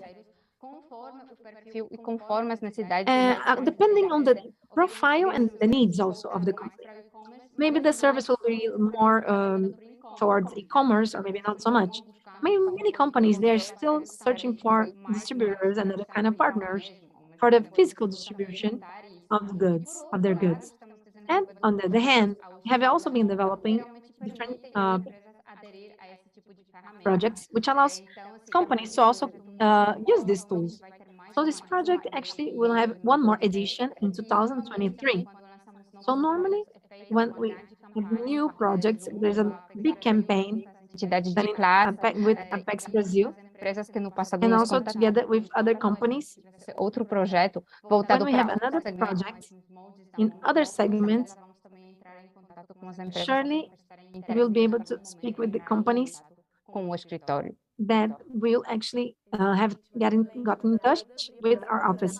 Thank you so much, Madalena. Thank you so much. And I'd like to ask Professora Caterine and Camila and Carla to say their closing words, and then we'll be able to close our panel today. Well, everyone, thank you so much. I hope this is a great learning for all of you to learn these fronts, how to operate in the European market, especially coming from the digital market. It's a challenge, but of course, it's really rewarding for your business, especially when we speak about something which is operating in the national market. It's not easy, it's not for everyone, but Apex is there to give you all support. So I'm so happy. Thank you so much for being here, speaking to you about this. Thank you so much. The opportunity to be able to share our experience here. If anyone has got any question or wants to any contact to know anything, my contacts, the contacts. Please be our guest, whatever we can do to help you guys. Because actually, I'd like to say, Madonna has also said, our office, Apex staff they are amazing. They give all support from also the Brussels office of Apex. They're amazing. So we thank so much for this opportunity. Thank you so much. I'd like to thank as well the opportunity to share this information with you. I also have made available my email. My email is not an exclusive email of the Brazilian Bikini Shop, because like I told, we are taking care of all internationalization and export of Brazilian Bikini Shop. We are like a brand, like an arm, like a brand, FedEx Trade and our trade, which is taking care of all this export for Brazilian Bikini Shop. My email is carla@fedextrade.com.br. I have already shared this with Apex staff. If you want to know a little bit more about Brazilian Bikini Shop's work, you can also come to Instagram of our brand, our website, our project, everything's there. About our pop-ups also, everything. So I'm also available to you if you have any doubt, anything you want, if you need any assistance to do work, internationalization work, and you are like having doubts of how to expand your business, how to behave, you can also contact us, okay? Thank you so much, Carla. Thank you so much, everyone, Paula. So we'll close we'll end today, our second day of lectures. Tomorrow, we have a third day of lectures from the China team. They'll speak about the scene of e-commerce in China. And also Timop, and also Alibaba. They'll speak about how to sell to this market. And it's always important. All these platforms, they're not only for the Chinese market. When we speak about Alibaba, we're speaking about selling to the whole world. Before saying goodbye, I'd like to tell you something important. I'd like to ask the team. Apex is also offering a course of introduction to international e-commerce. It will be October 20th. It will be held. It will be online from 8:30 a.m. until 12:30 p.m. It's a free course. So there's a QR code. You can check.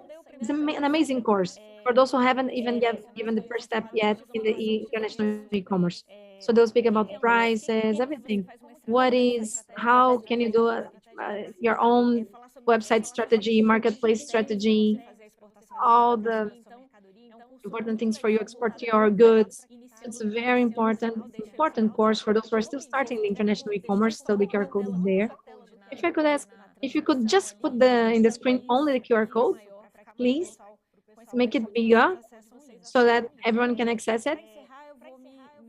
So to finish, I'd like to tell you, we have two lectures that were supposed to take place today of Rent.me and also eBay.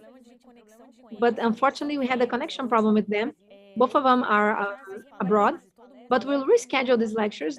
Yeah, everyone who was invited for the export meeting will also receive this new rescheduling. So don't worry, we will not miss it out. So in another moment, we'll also schedule and have this webinar with them. Thank you so much. We'll catch up tomorrow. We'll meet again tomorrow in the same link. Hug you. See you tomorrow, everyone. Greetings.